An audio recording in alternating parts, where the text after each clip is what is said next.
One more drop. You jumped the gun.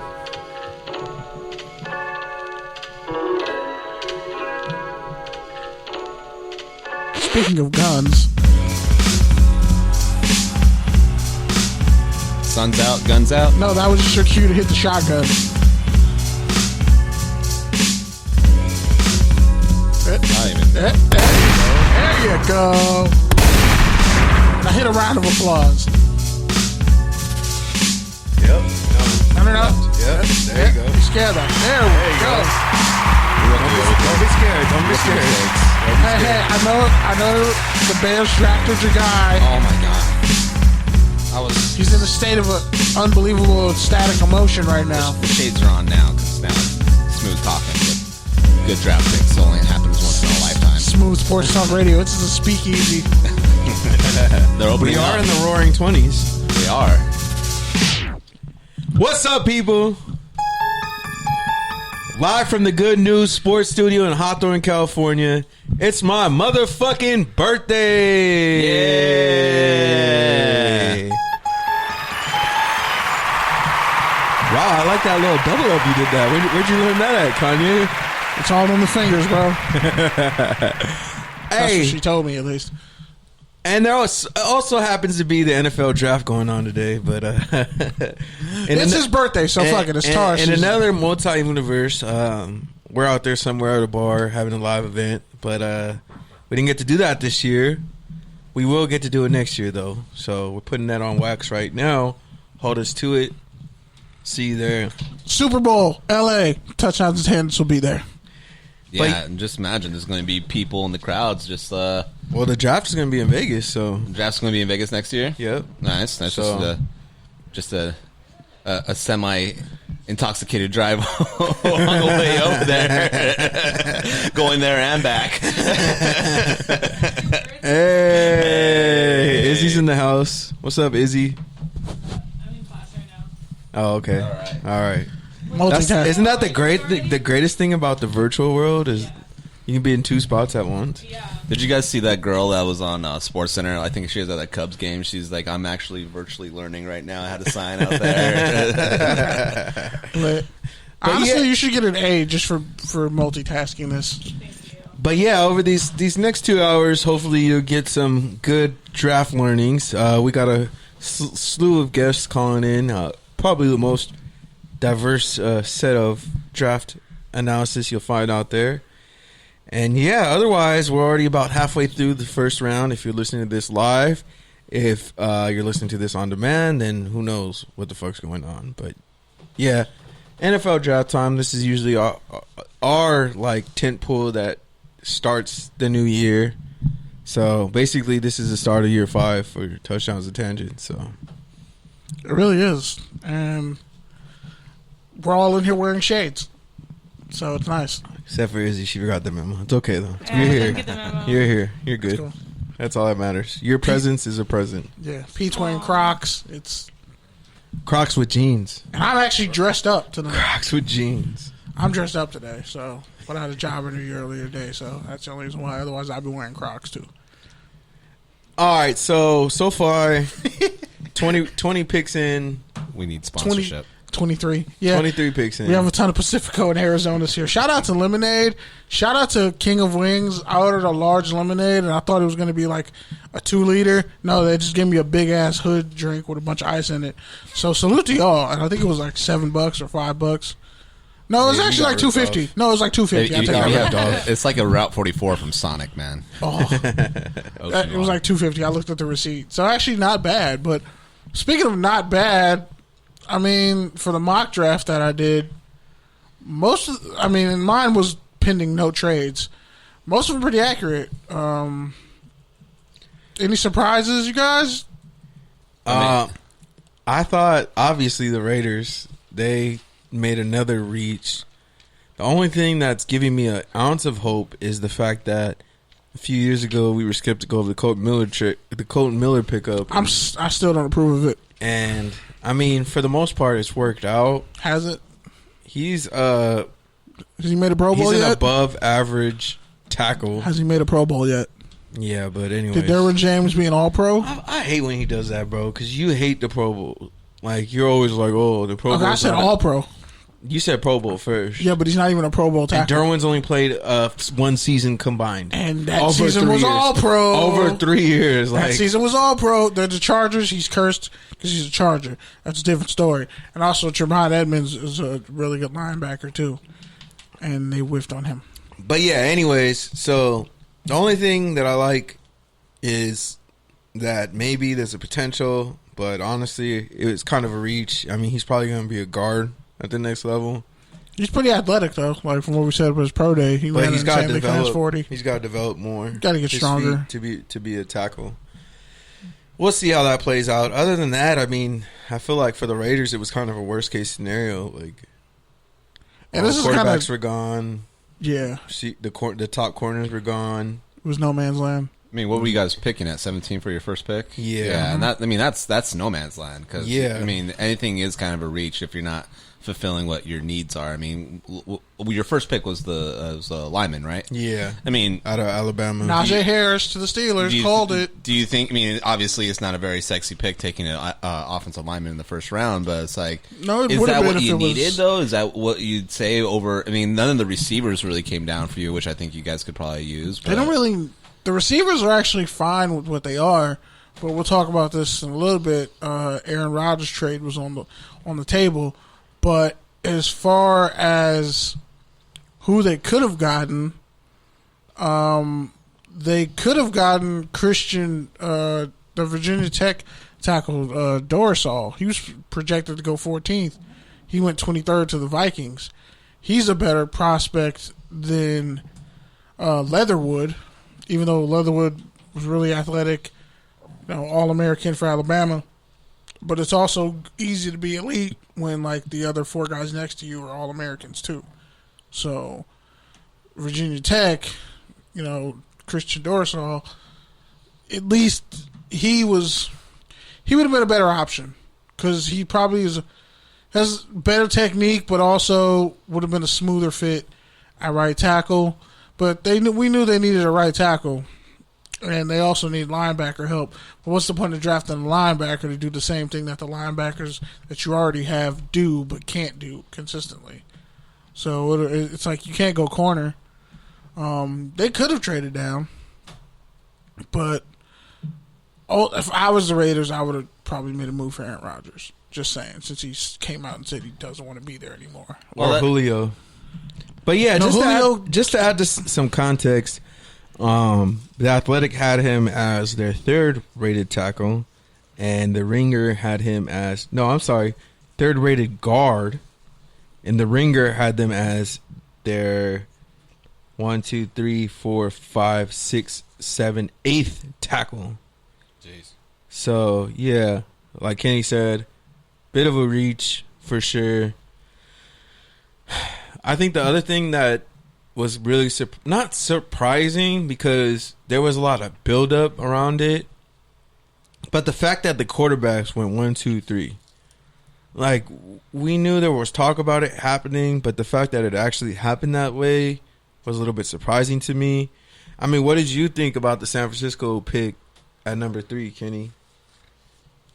Personally, I would have taken Fields because I think he's better than Trey Lance. But people love an unknown, and to say he might be a more athletic Mahomes or whatever, fine. Whatever floats your boat or finds your lost remote. I mean, the good thing is you have Jimmy G, who's a above average game manager for at least, a year or two. But is he going to be ready? Lance gets his feet under him. Is he more pro ready than Justin Fields? Because we know he don't run the same 40 time as Justin Fields.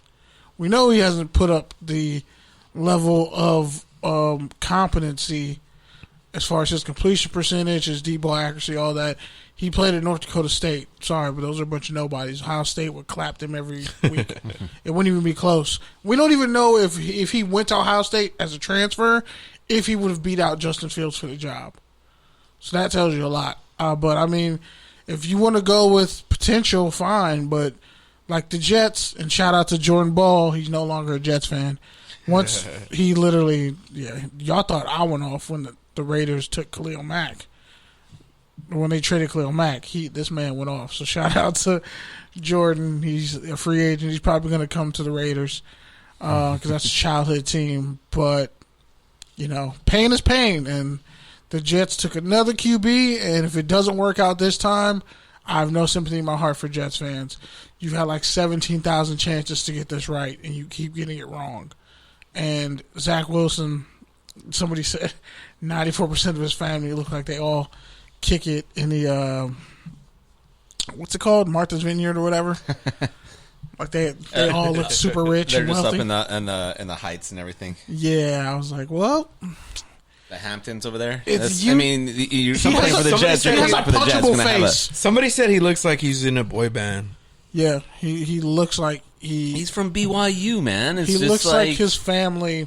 That's a 26-year-old man fresh out of college in BYU. No, he's young. No, he didn't take the LSD. Oh, he didn't do the. Nah. I always say because I'm from New Mexico, so we always play BYU. I always say they cheated because they're 2 years older than everybody else. So They're 3 years old, yeah. And now, you got like 7-year seniors at BYU. Like, fam, you're 28. right. Why the fuck? Why are you still here? Once you hit 25, it's like, come on, bro. You got to get the fuck out. You got to bounce. This is not cool. I think the only thing that's good with the Jets getting everything new is that everything's new. It's a new coach, new everything. And they traded up to get Elijah Vera Tucker out of USC. Shout out to USC. And most importantly, shout out to Bishop O'Dowd, town business. He's an Oakland native. But the Jets need so much, and they already have. But they killed it with these Mikael first two Becca. picks. Yeah. Yeah, but he's the left tackle. And Vera Tucker can play tackle, but they already have Chuma Udoga, who also went to USC.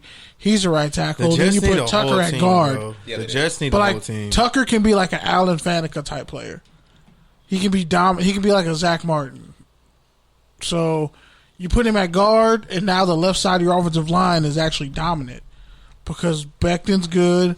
You have, Tucker next to him, and they both can grow. Now you just got to fix center and right guard. And they got a bunch of edge rushers and receivers in free agency.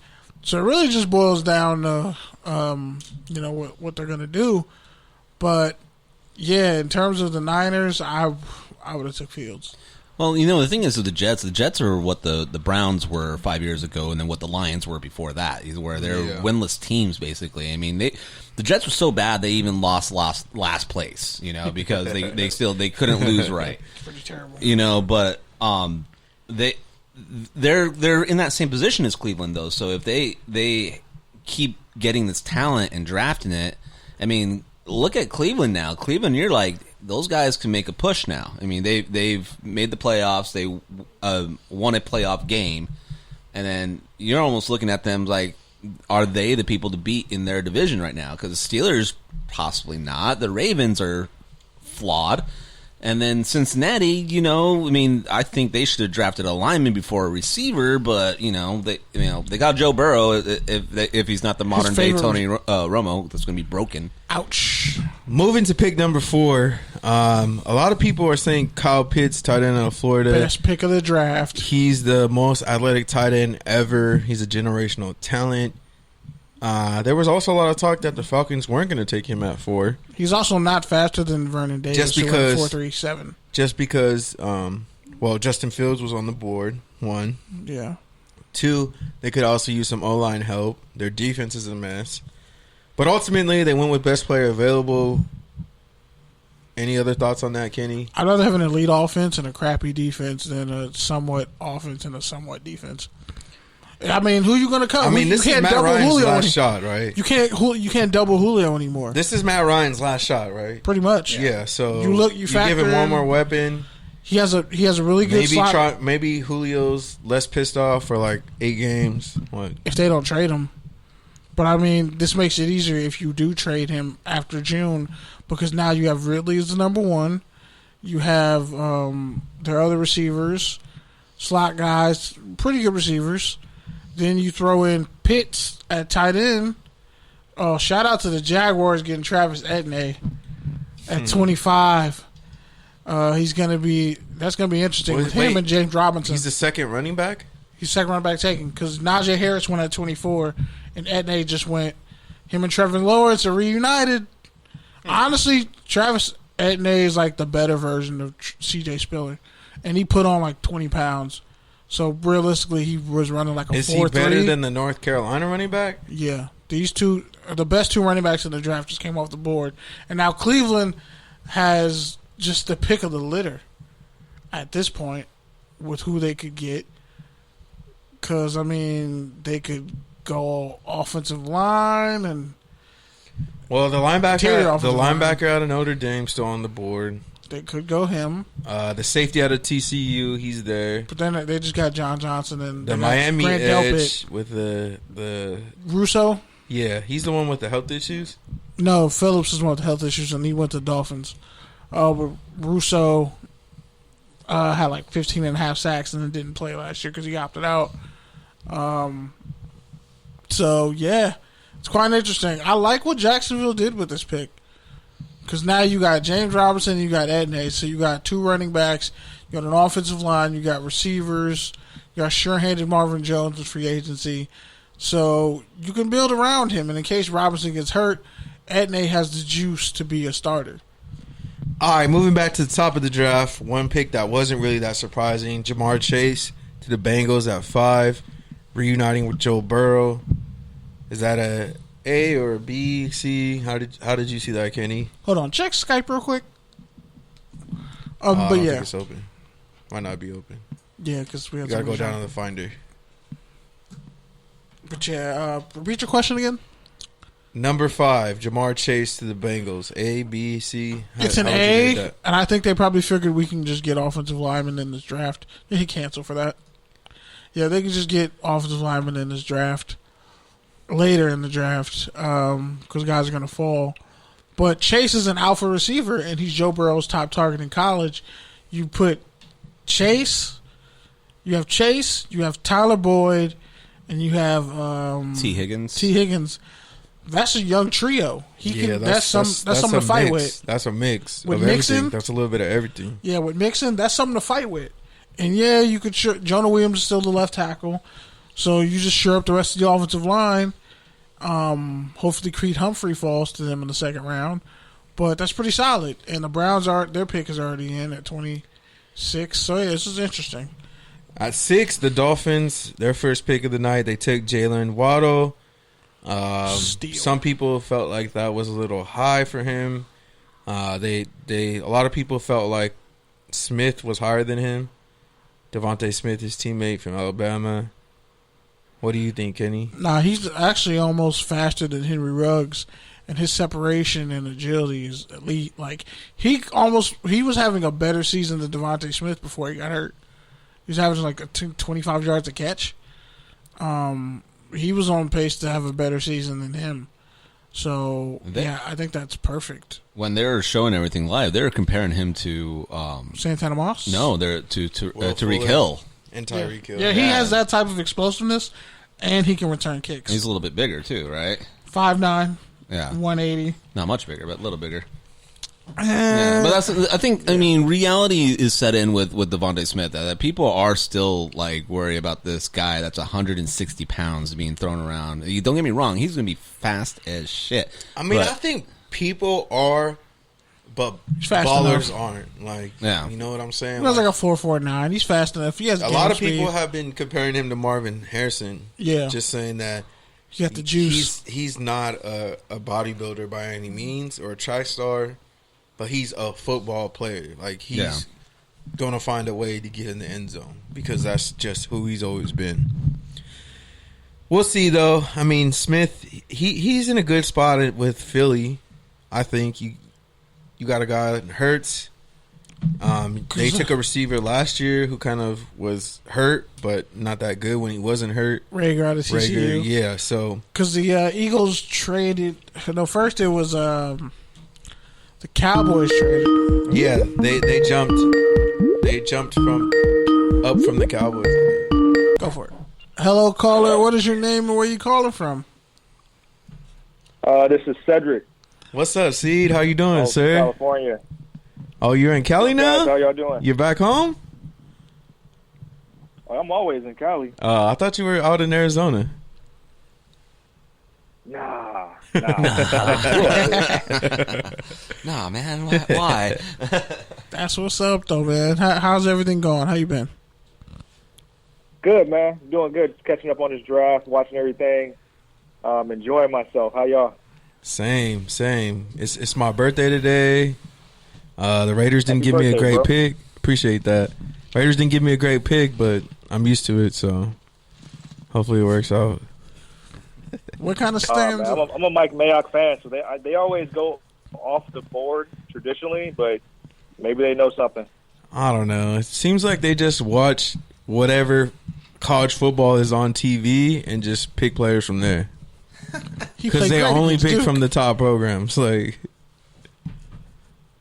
I don't know. We'll see. Who stands out the most to you, though? I mean, first round? Yeah, Yeah, so so far, far. what's been the pick? Wow, Greg that- Newsome to the Browns? Shocking. I don't want to give you guys a lame answer. Obviously, I'm a Washington football fan, so I'm very excited about the Jamin Davis pick. Everything in the top 10 was kind of set in stone, if you will. I'm actually surprised Sewell dropped all the way to 7. Yeah, That's a steal. that's what Cowboys. we're going to talk to, yeah.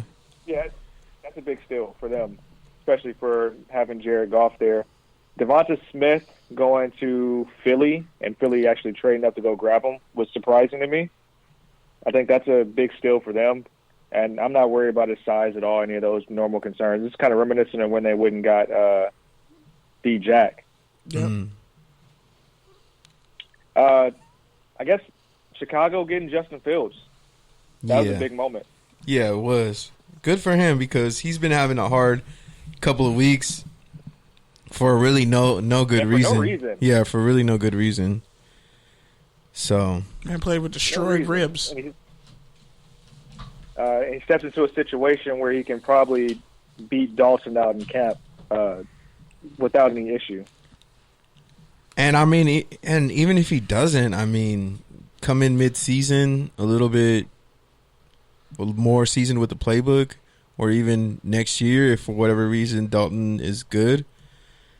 But like, it's a perfect situation because otherwise, you would be going to a lot less of a team than the Bears for sure. Usually in the top 10 picks. I know that draft pick of Fields probably makes Allen Robinson happy. Oh, yeah. Daryl Mooney. He's like, wait, I'm actually going to get the ball every time I beat a DB?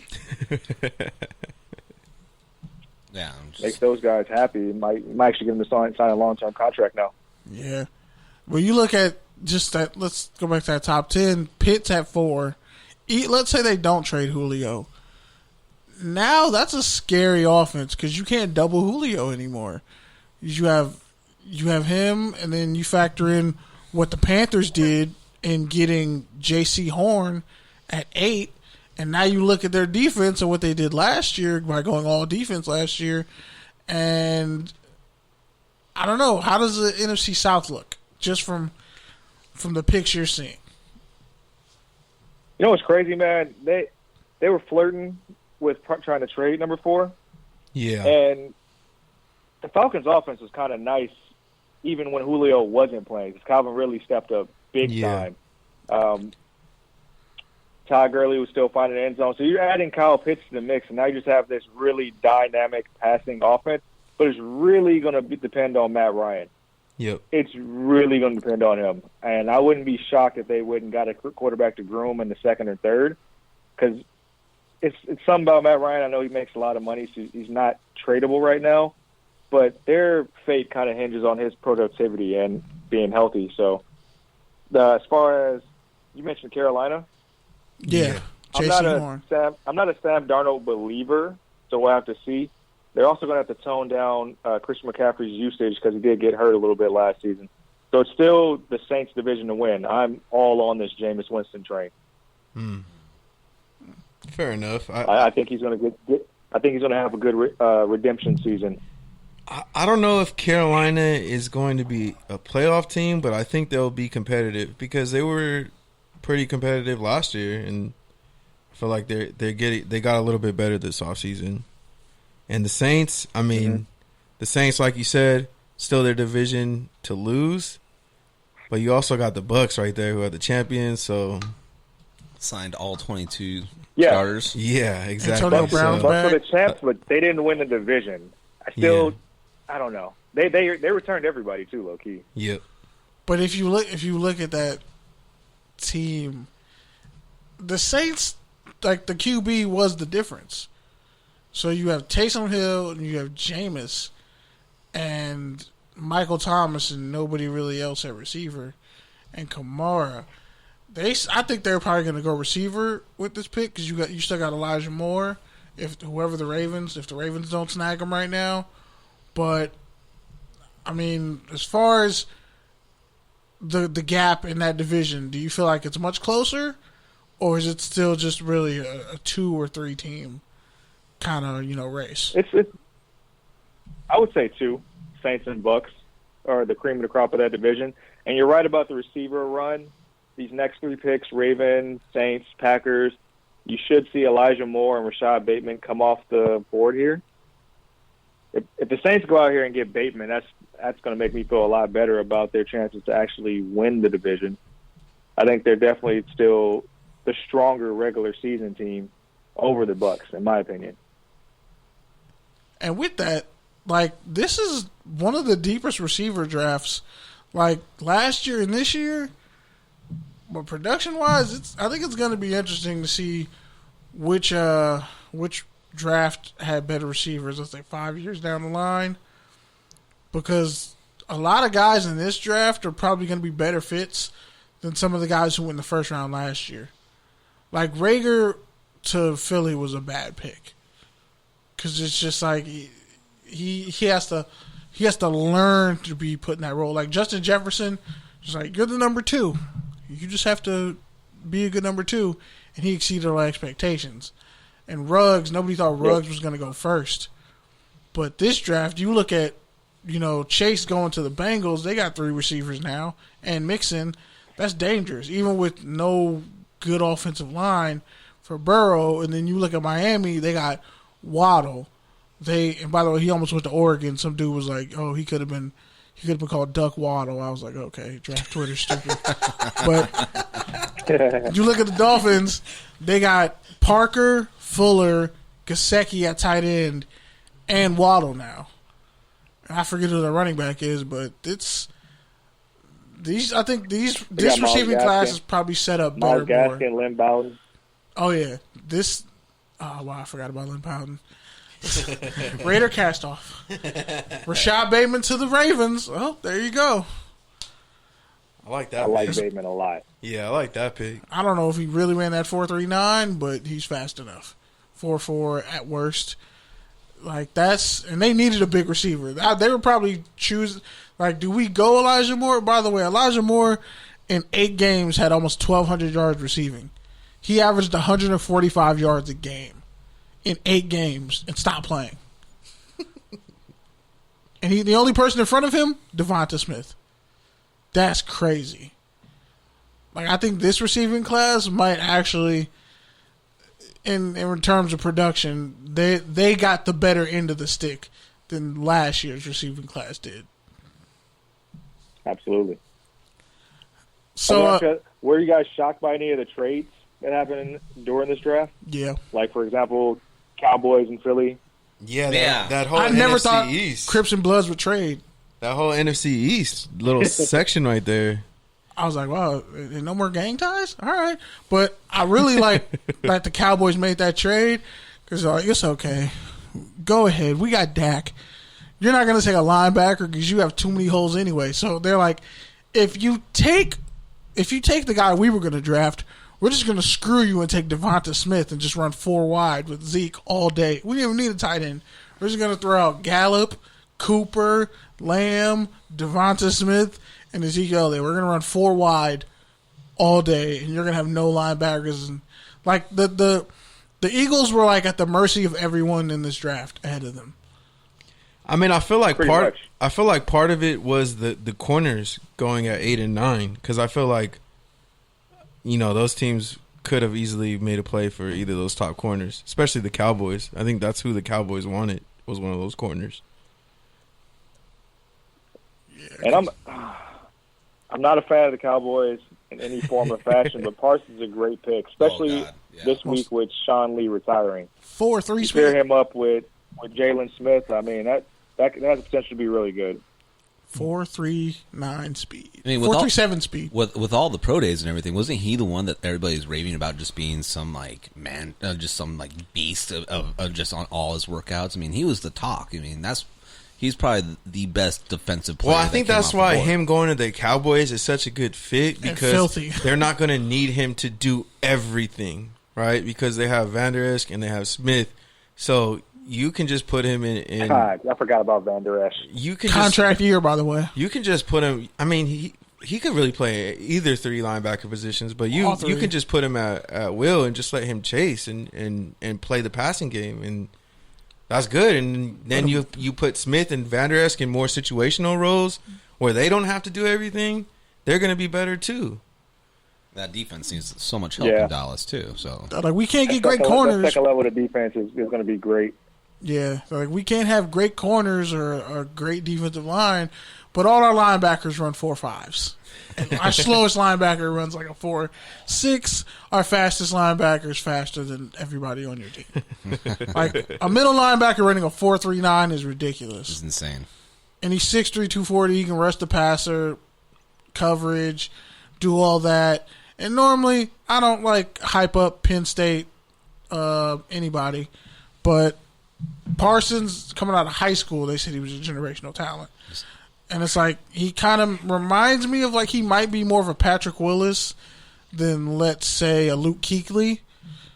His coverage skills are probably good, but he's probably I'll get 200 tackles by myself if you need me to.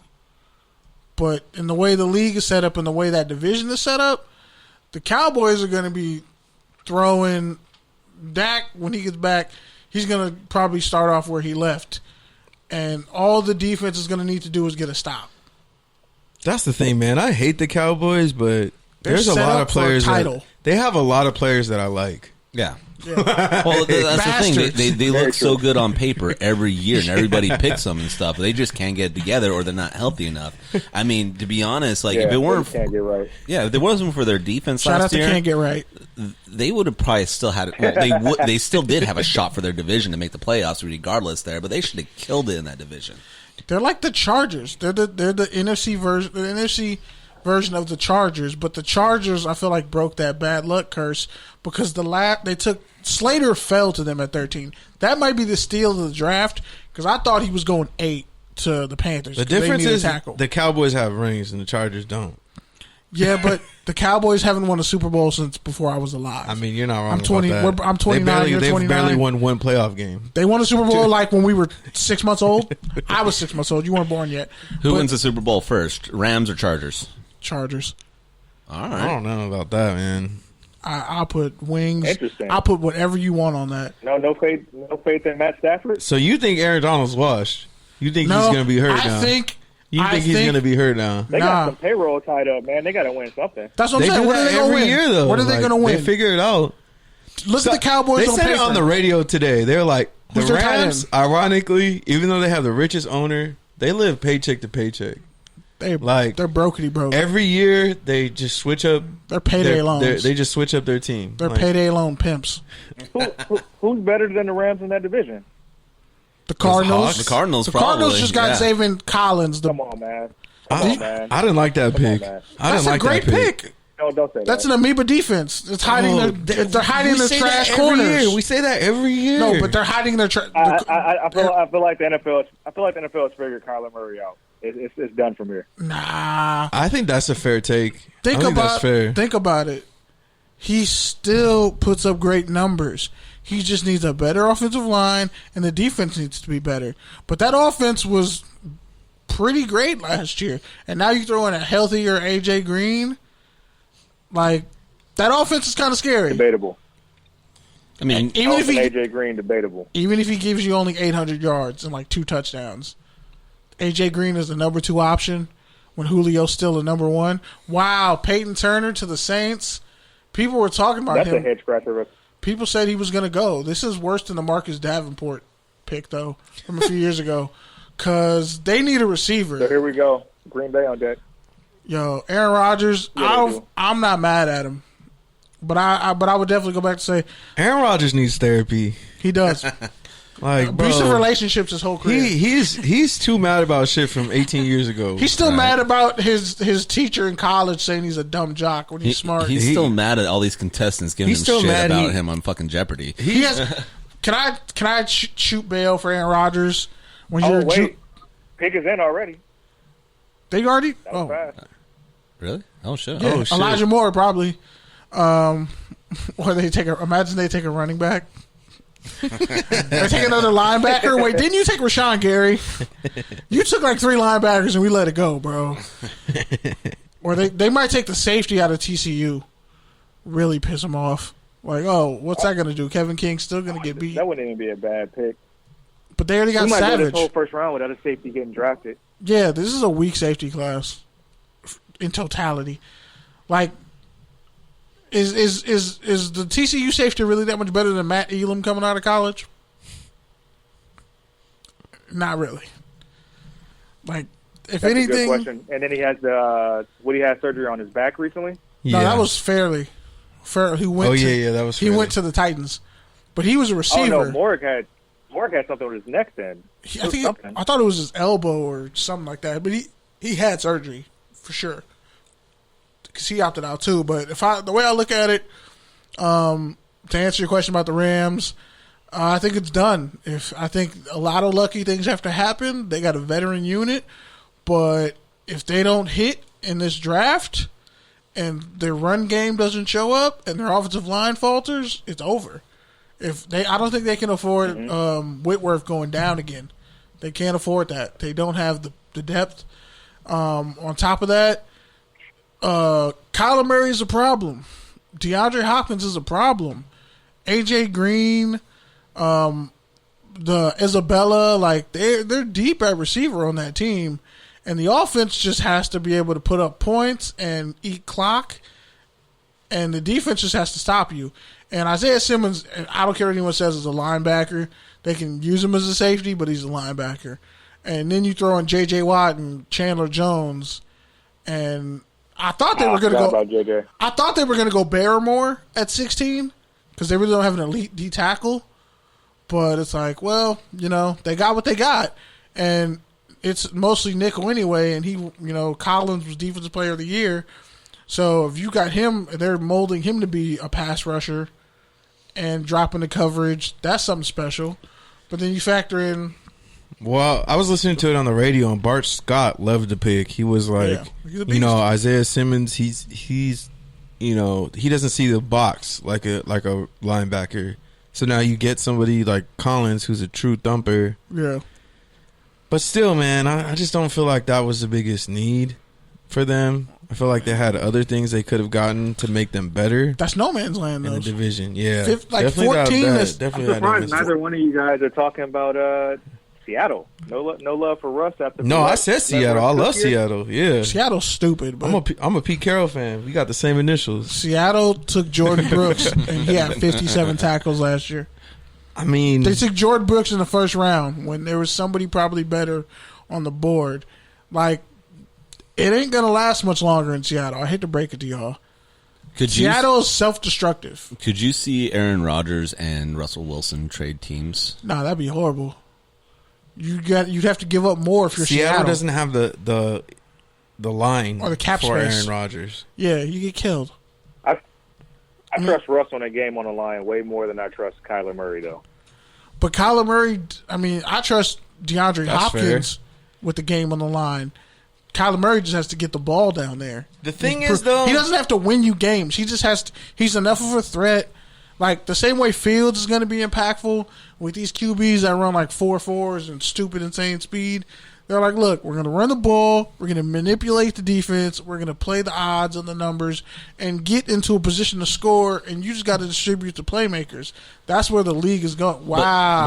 But you say over here the Packers took Eric Stokes, the corner who ran a 4.24 out of Georgia. You say DeAndre Hopkins is the threat, though, but you got to remember that Jalen Ramsey shut him down on both looks that they had this year. So if the Rams are are better than that. They you got somebody checked over there, and there's a lot of receiving talent over there. But if the Rams are beating up on Arizona again, and they have a better quarterback, here's the thing with the Rams, though. That's a sick pick by the Packers. The Rams this is why Aaron Rodgers wants to leave. He's like a corner with 4.24 speed. Another corner. How many corners have they taken in the past 4 years? And Kevin King was like the first pick in the second round for them. Like Stokes. The Packers hate Aaron Rodgers, man. They really do. They hate him. They really do. No Packers QB has ever played 17 years for the team. They've all been at 16. That wasn't even the highest rated corner that was left. You got Samuel, Elijah Molden. Come on. Nah, Elijah Molden's a nickel. All those Washington DBs. Look out for Michaela Steen, former Lawndale product. And they got Buki, I think Buki Williams. I think that's his last name. Arizona. No, he went to Oklahoma and he transferred. And now he's at Washington. Buki's nice. But Washington puts out competent DBs. I think Molden probably better off going to the Dolphins or the Patriots because he's more of a slot nickel safety type. But that was a stupid pick when Elijah Moore and Rondale Moore were still on the board. Like, somebody should tell the Packers they need a slot receiver. Too. Yeah, but Terrence Marshall, when they said he ran that 4.38, I'm like, I believe 4.4, but I don't believe 4.38. Like, I think he might go to Buffalo though. If Buffalo shocked the world and took a receiver right here, everybody should be afraid. Because like Stephon Diggs by himself had better receiving numbers than the entire Baltimore Ravens receiving unit. So you throw in Cole Beasley, they lost John Brown, but then you throw in another receiver, a big-bodied speed receiver, and Josh Allen. They're protecting him in the way that Cam Newton should have been protected, and Josh Allen's only going to get better. And I'm the first person who was slandering Josh Allen, like, heavily. I thought he was going to be trash. Heavily, like, disrespectfully. Like, I hated Wyoming. For personal reasons.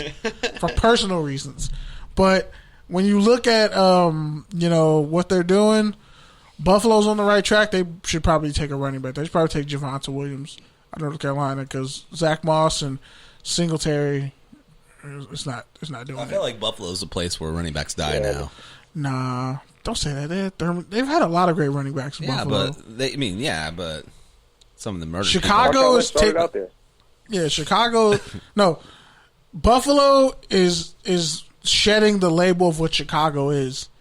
Skill players go to like in their careers in Chicago. We've had great running backs. Quarterbacks have all died there. So yeah, but they ran them into the ground and then didn't give them the ball in the Super Bowl. So there's that. I like the Steelers pick. Najee Harris is perfect. I think Harris is perfect for them. It buys Big Ben another year. Watch, Big Ben's going to play another 2 years. I'll put money on that, too. Well, give him a running game like that. That's the same thing. Steelers are the same kind of concept. I told y'all James Conner wasn't special. But the other thing you got to realize is that Cleveland and Cincinnati are going to be throwing the ball a lot. And Baltimore, they're going to try to throw the ball a lot. So now you got a running back like Harris who can control the clock, keep those offenses off the field. He's a faster, better Le'Veon Bell. Well, Cleveland still got the best running game in that division, man. For sure. Chubb and Hunt, man. That's not for sure. Yeah. But I think even though they only had one pick this round, I'm gonna go back to them. The Chargers are a problem that everybody needs to be worried about. But the thing with the Chargers, with the Chargers though is like they play in the division with the Chiefs. That don't mean nothing. 2, their special teams is always Achilles heel. Fine. They just need to be a wild card. And 3, when you talk about them in comparison to the Rams, like the Rams are set up. The Rams are set up to play playoff football. Like that's what they're set up for. Did you see Justin Herbert last year? A slew of running backs. They have a slew of receivers. They have a slew of tight ends. Like the only thing that they don't have is a great offensive line, but they got good levels of all the defense. Like they're set up to play late in the season. Would you take Justin Herbert? Chargers never get that far because they always get in their own way. Well, that's different now. They got a left tackle. And by the way, the last Northwestern player to get drafted in the first round, was Luis I was Castillo. going to say Luis Castillo. And he played for the Chargers. And also took a lot of steroids. He did, but that's a whole other story. Well, last year That whole team did. That whole era. that whole era. Igor Merriman. Igor Oshansky. Yeah, they're like 5D linemen all had PED charges. I just realized that. Wow. But Chargers will be a problem. I don't think Derwin James played hardly at all last year, did he? He's only played one season. He played like 1 or 2 games and popped his knee again. But if you look at that offense, like realistically, Eckler, Joshua Kelly, your boy, your guy, Pete. He never likes to claim UCLA players. He just says I like them. Like Demetric Felton. You still like Demetric He's a Felton? nice guy, man. Like I've met him a couple times. He's a really good guy. He's a good interview too. Yeah, but I mean, you look at Keenan Allen's probably the most underrated receiver in the league. Yeah, for a dude who ran a 4.7 and destroyed his knees. He ran a 4.7 40. And it was a slow 4.7. And everybody knew he wasn't fast. And went in the 3rd round and is putting up Hall of Fame numbers. There's a lot of ways to make separation. It's just Gregory Rousseau to the Bills. You got to know your body. You got to know where you're at on the field. You got to have a catch radius. But to be that slow at receiver and to know that you can still embarrass grown elite corners, they got something. Yep. And you put in Herbert, who's only going to get better. And you give him a left tackle. I've been dragged on the Chargers train 3 of the last 5 years. I'm done. I'm done with believing. Herbert is better than Phillip Rivers ever was. I agree with that. I agree with that for sure. Come on. But as he was saying earlier, you still got to compete with Kansas City. And Kansas City, what did they do? You don't have to compete with Kansas City. You got to beat. You have to compete with everybody else. Beat them once. You have to compete with Denver. You have to cut out Denver and Oakland. His first game when he went in unexpectedly, he almost beat. Typical Chargers, they lost by a field goal. But all you got to do is just beat everybody else, but Baltimore. And if you beat everybody, really think but Baltimore is going to be one of the top 3 teams in the AFC next year. Yeah. Really? They just took a receiver. And they got another pick coming. They could double up and take another receiver. And there's still edge rushers on the board. They could take the linebacker. Yeah, the Notre Dame linebacker. Christian Barmore. He's supposed to go in the team. Because I think he's slow, personally. I'm not wrong about Notre Dame linebackers. I've been right about every one. Slow mentally or slow in speed? Physically slow. I think he's quick and he got burst. But he hides behind the fact that he probably runs a 4.8 or 4.76. They're he's really good covering. Huh? What did he run in his pro day? He didn't run. He ran shuttles and other stuff, but he didn't run his 40, which is a telltale sign that you're slow if you don't run at your pro day. And he wasn't hurt. If you healthy enough to do everything else, but you don't run a 40, that's a red flag to me. Yeah. Probably slow. Yeah, he's agile and can cover tight ends, but Kyle Van Noy's agile and can cover tight ends and plays in the slot, but he wasn't that fast either. The NFL.com comparison is Derwin James. What? That's what Lance Zerlin compared him to. Pick somebody else besides Lance Zerlin. I can't even say that's high praise though. Yeah, it's he's a good linebacker. But to say he's a safety, that's kind of a trash comparison. He's from Hampton, Virginia.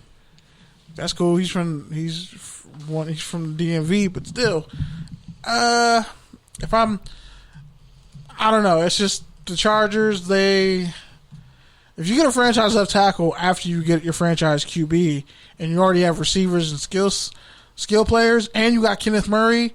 You just need your line. You just need your team to be healthy and not get injured. Literally, Chargers and the Bills are probably the Bills are upper echelon, but Chargers have more potential than the Bills. I think some teams got players they needed in this first round, but they're still not there yet. Arizona's still not there yet. Dallas isn't there yet. Atlanta isn't there yet. But is Dallas ever there?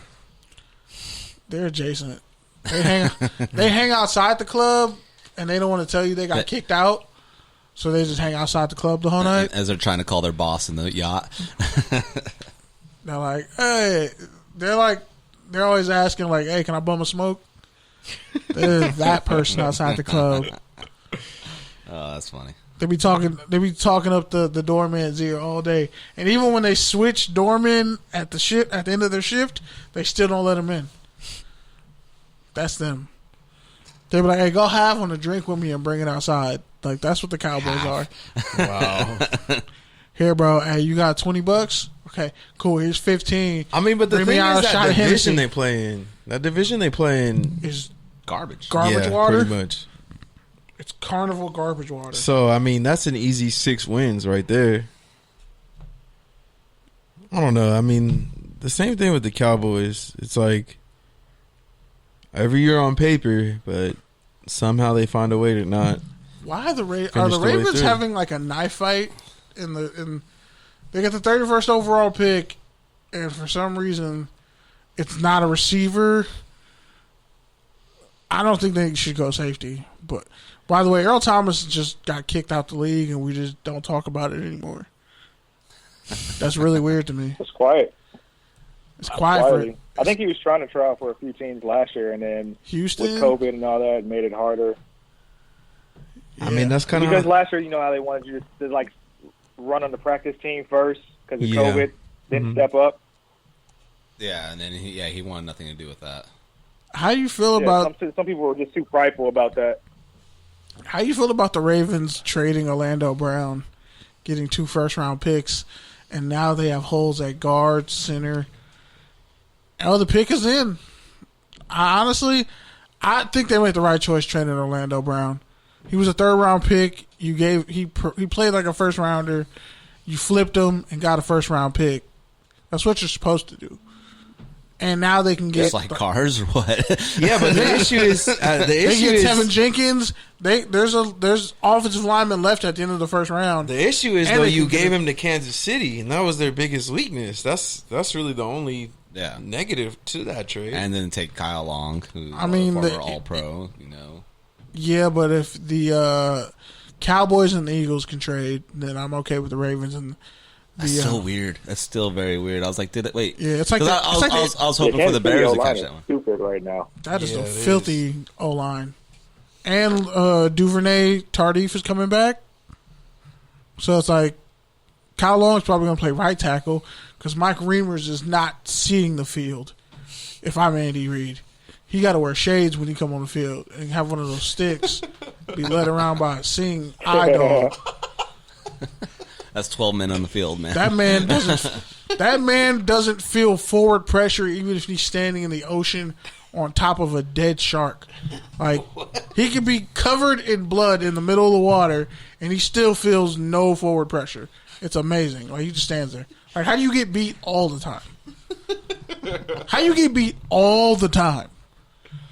I mean, you made the league, but you get beat all. You're like the Sean Bradley of tackles. I mean, honestly, that's the only way the Raiders and the Chargers were able to play with the Chiefs is because their tackles were so mediocre. They got hurt, and it was blah. But I mean, who's okay? So who? Because there's only 2 picks left.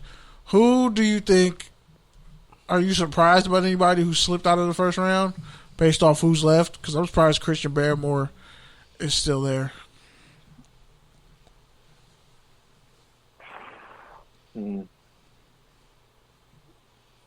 Because I'm at this point, I'd be surprised if top safety Moray goes into the 2nd round. After hearing what you said about Jeremiah from Notre Dame, I mean, it looks like it's going to be likely. Because I think Ravens go offense here. yeah, they need a tackle and a guard. And Creed Humphrey is really good. The fact that Creed Humphrey ran a faster shuttle time than Jerry Jeudy is crazy to me. He's a center out of Oklahoma. I like Javonte Williams, honestly. They I think have like 18 running backs, bro. I'm like the 7th running back on the Baltimore Ravens depth chart. They No, don't but need I'm more just saying running you're backs. saying best available tomorrow. I'm saying Javonte Williams. I feel like is a sleeper because he split the load last year, so he's going to come in with fresh wheels. Helped turn around a trash ass program. It was basically a joke. They always have great Nikes though. Them powder blue Nikes, the powder blue J's, you can't go wrong with. I mean, they always put out NFL talent. It's just they really do.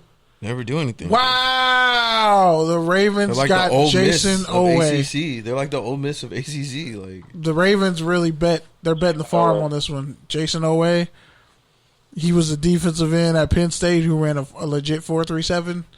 He ran a faster time than Michael Parsons. Tampa's in.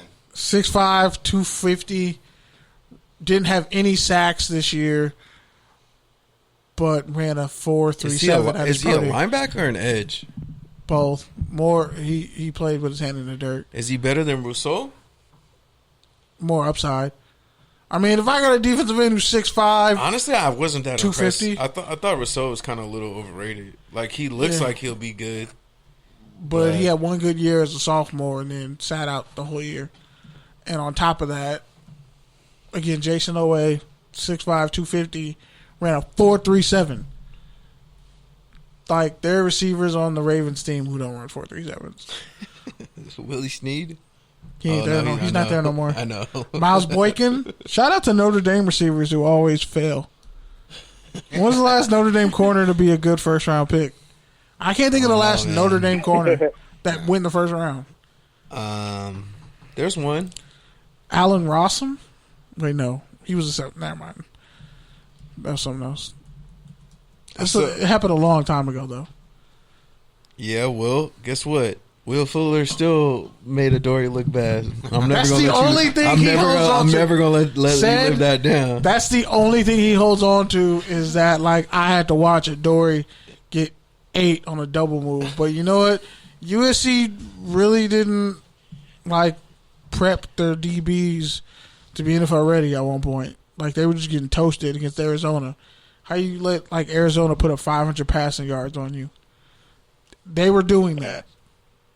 Now they have Dante Williams. Bro, I'll just put it to you like this. Yo, wait, the pick is in already for the Buccaneers? Adoree's the best USC corner in how long?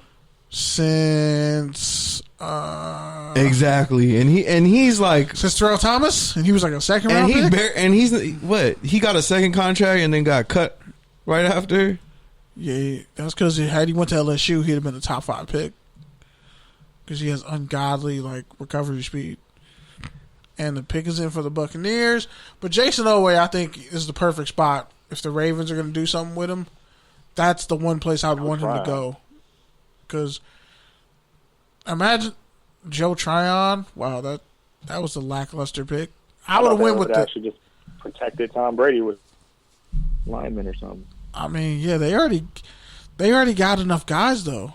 Like the Buccaneers have everything essentially. So it's like, what do you take?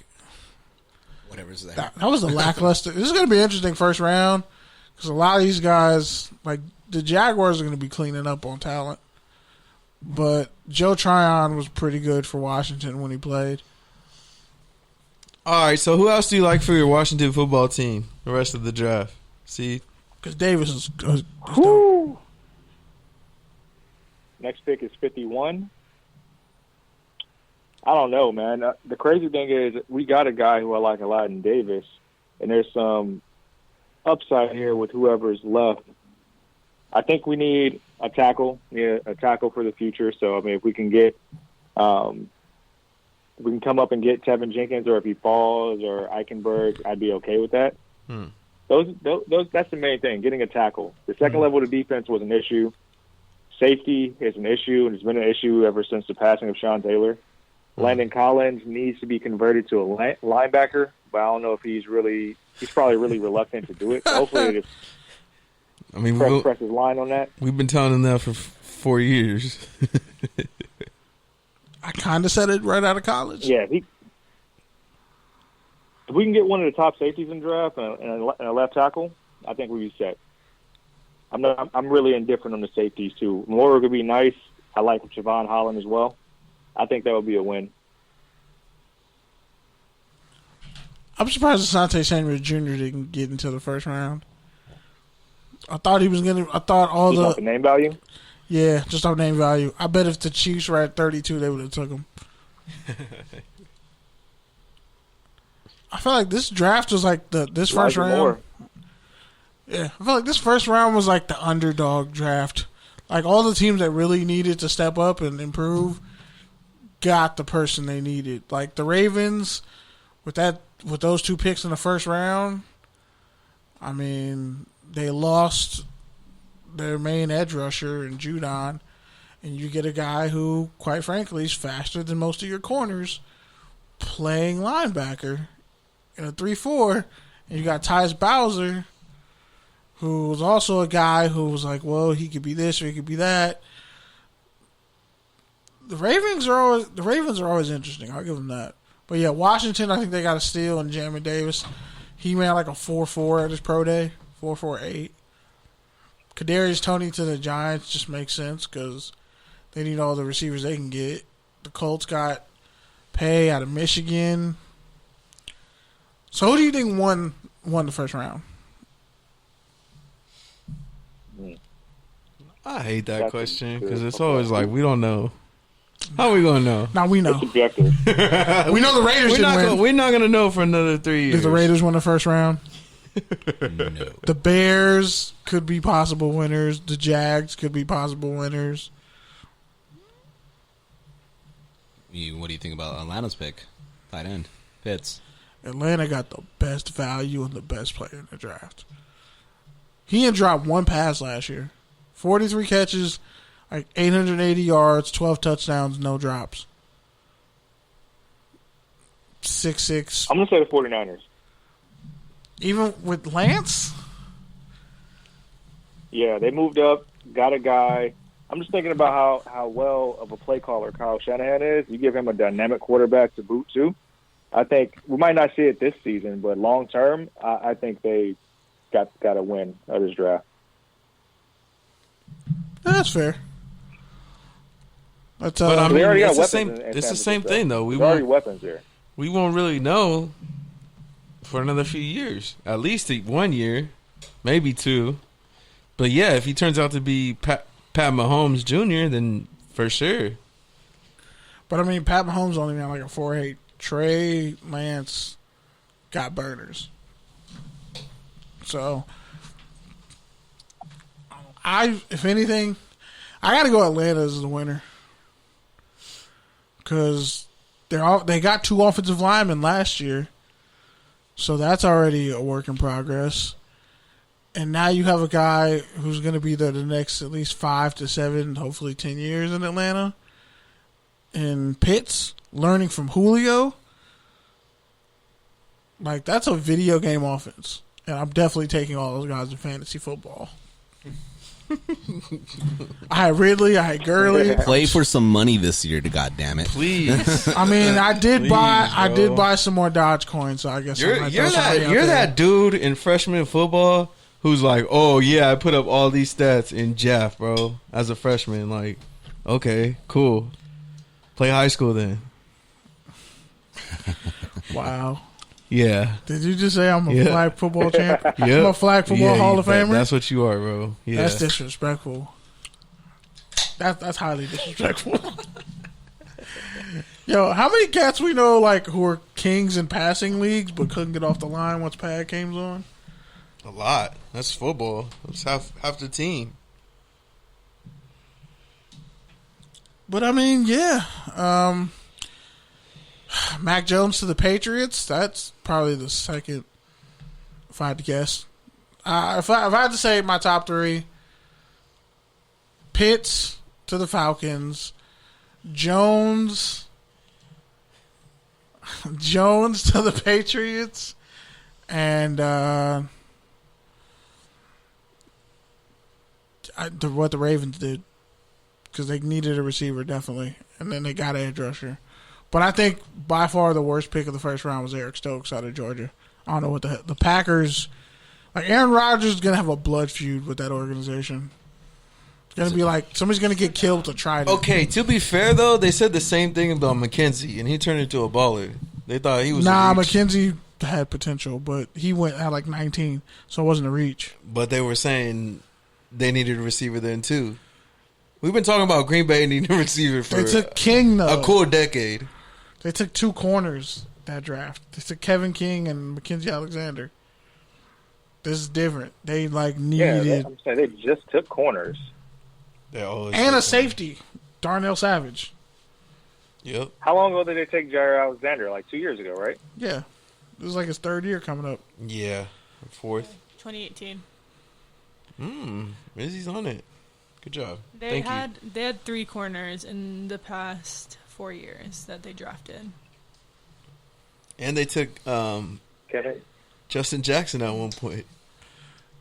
Oh yeah, he was they drafted him out of Iowa, but they made him a free safety, I think. Yeah. But he's like a slot corner.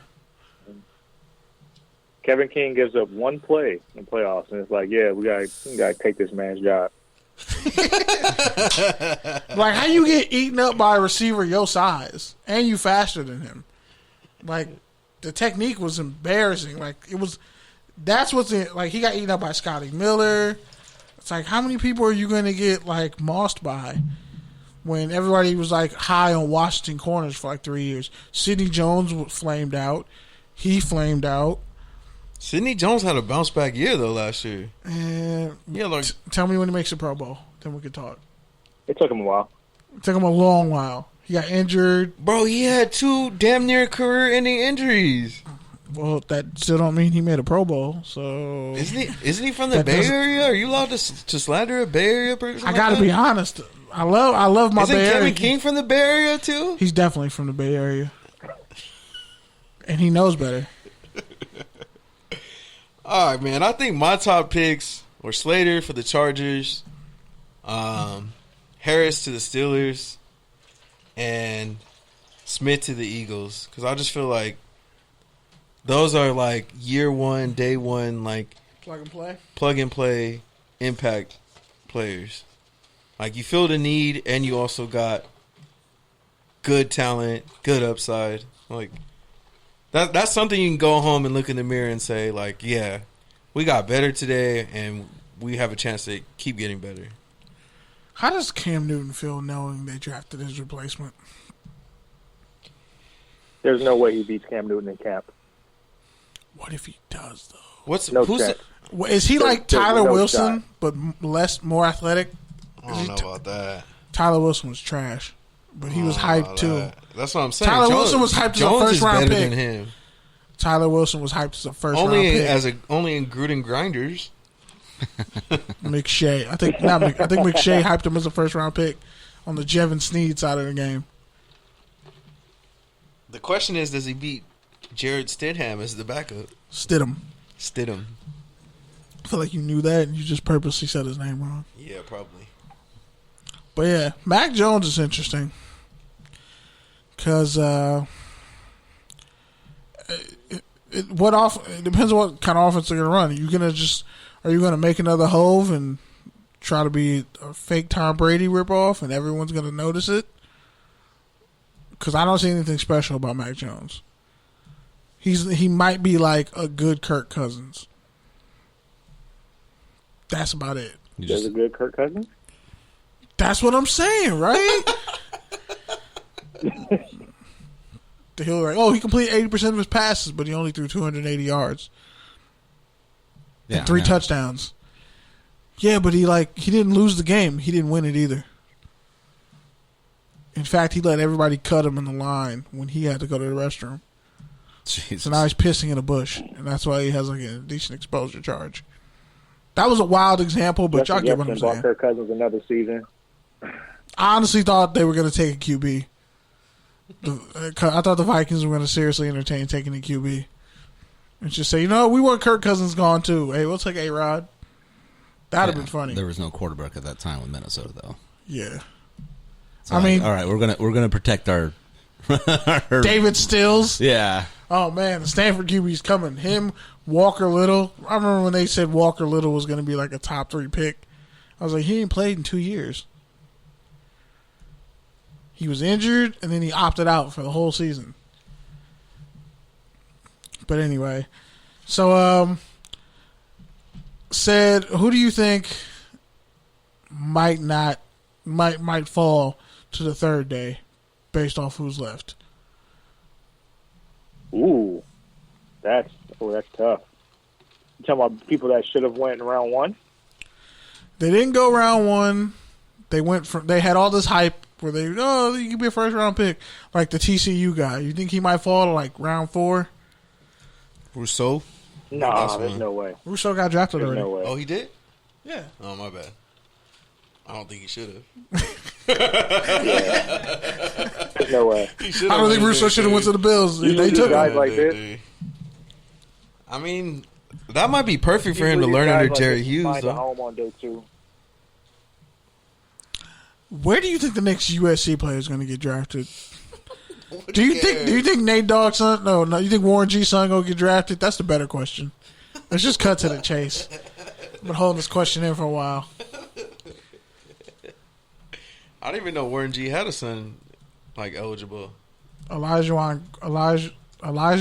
Is it Elijah Wan or Elijah? I think it's Elijah Griffin.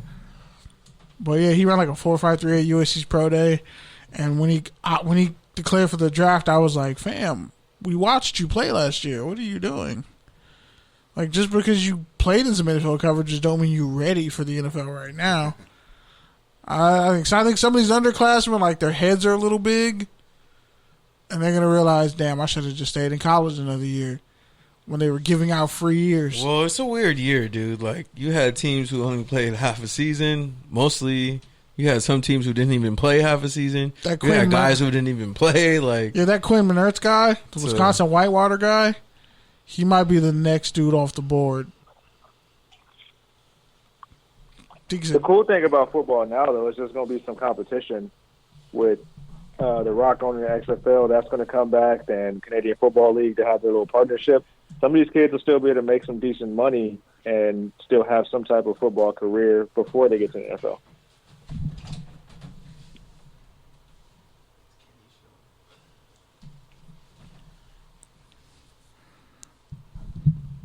Nobody else? Okay, cool.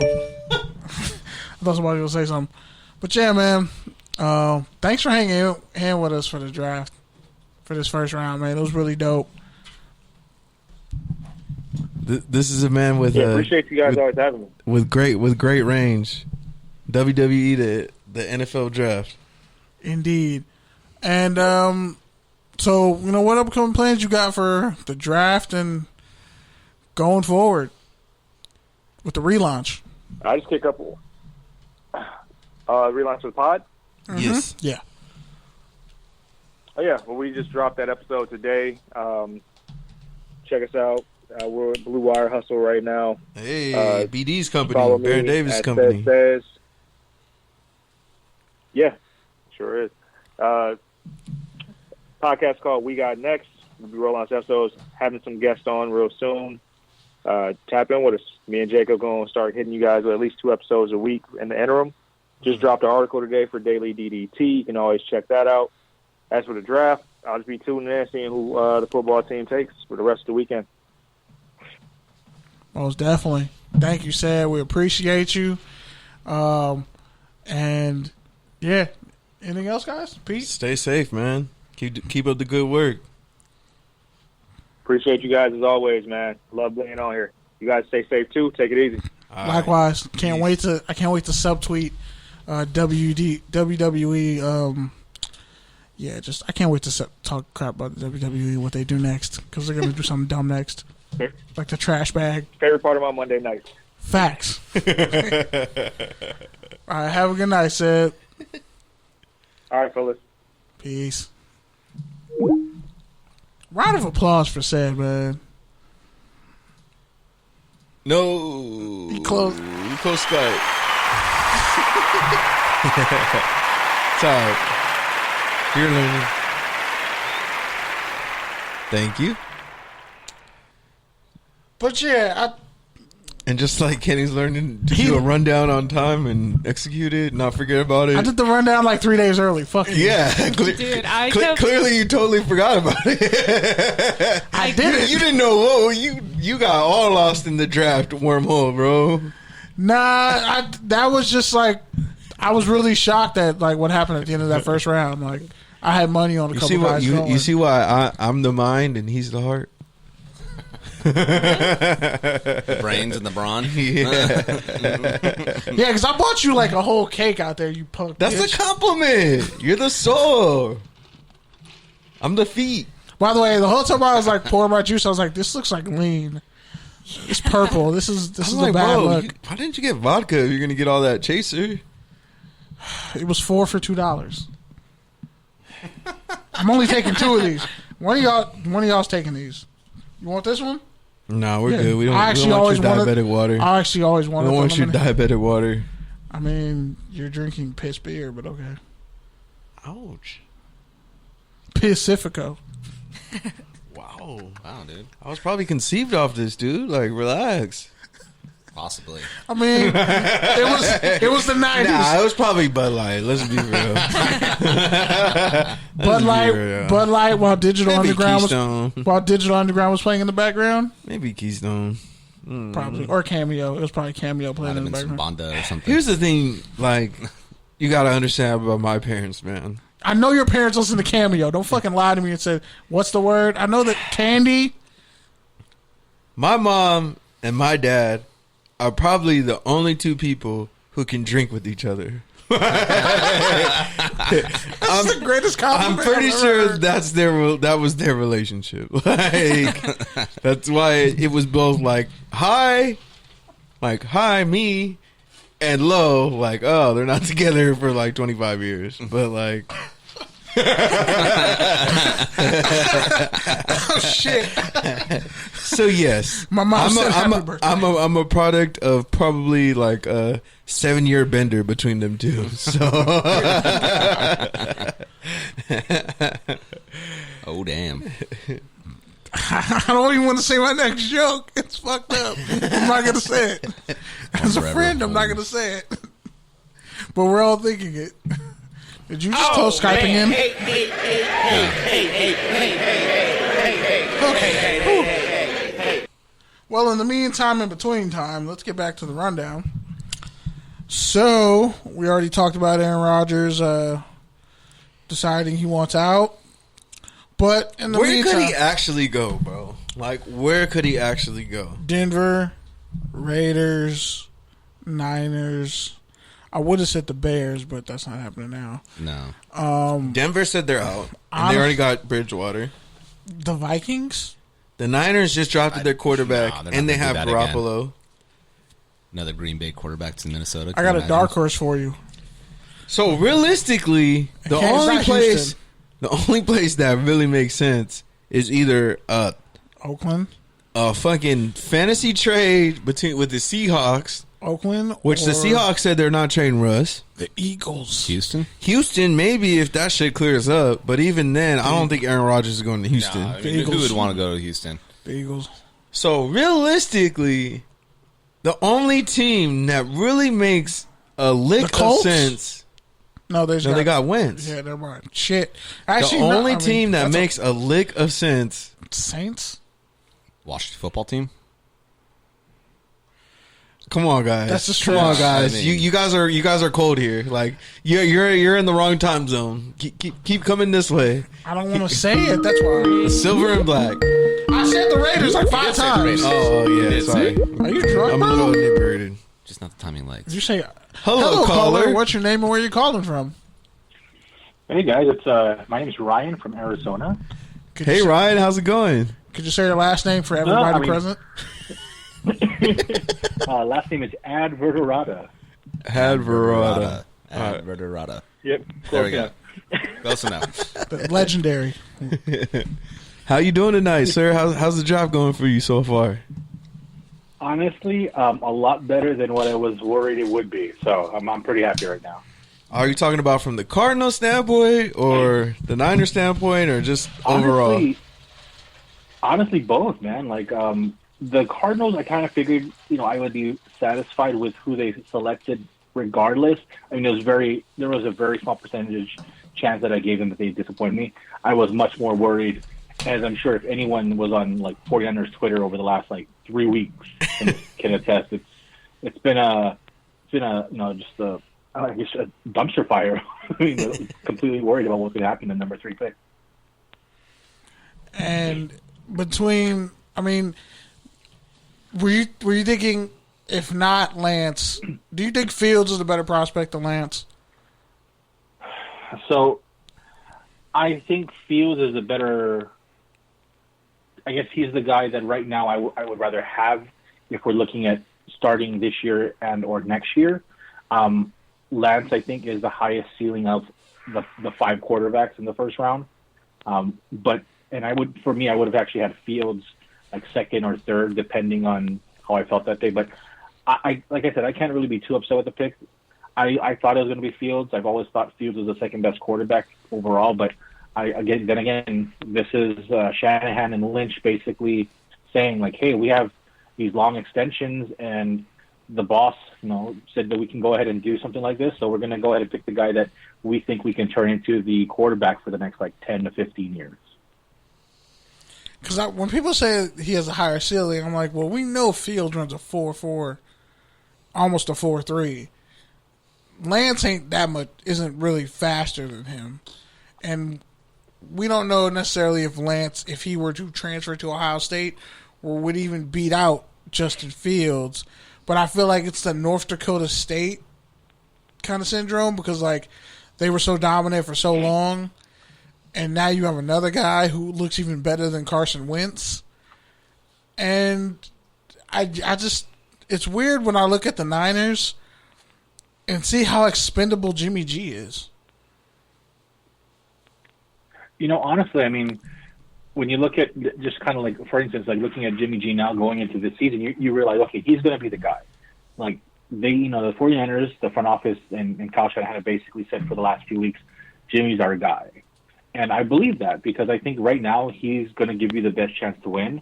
I can't say that I believe that they would have been able to win a Super Bowl with Justin Fields right now. I think it was always going to be Jimmy G. But when I do look at someone like Trey Lance, I look at the fact that in a run-heavy offense that North Dakota State has always had, one, he's relatively as quick, if not maybe slightly slower than Justin Fields, but he has the same type of arm strength for the most part.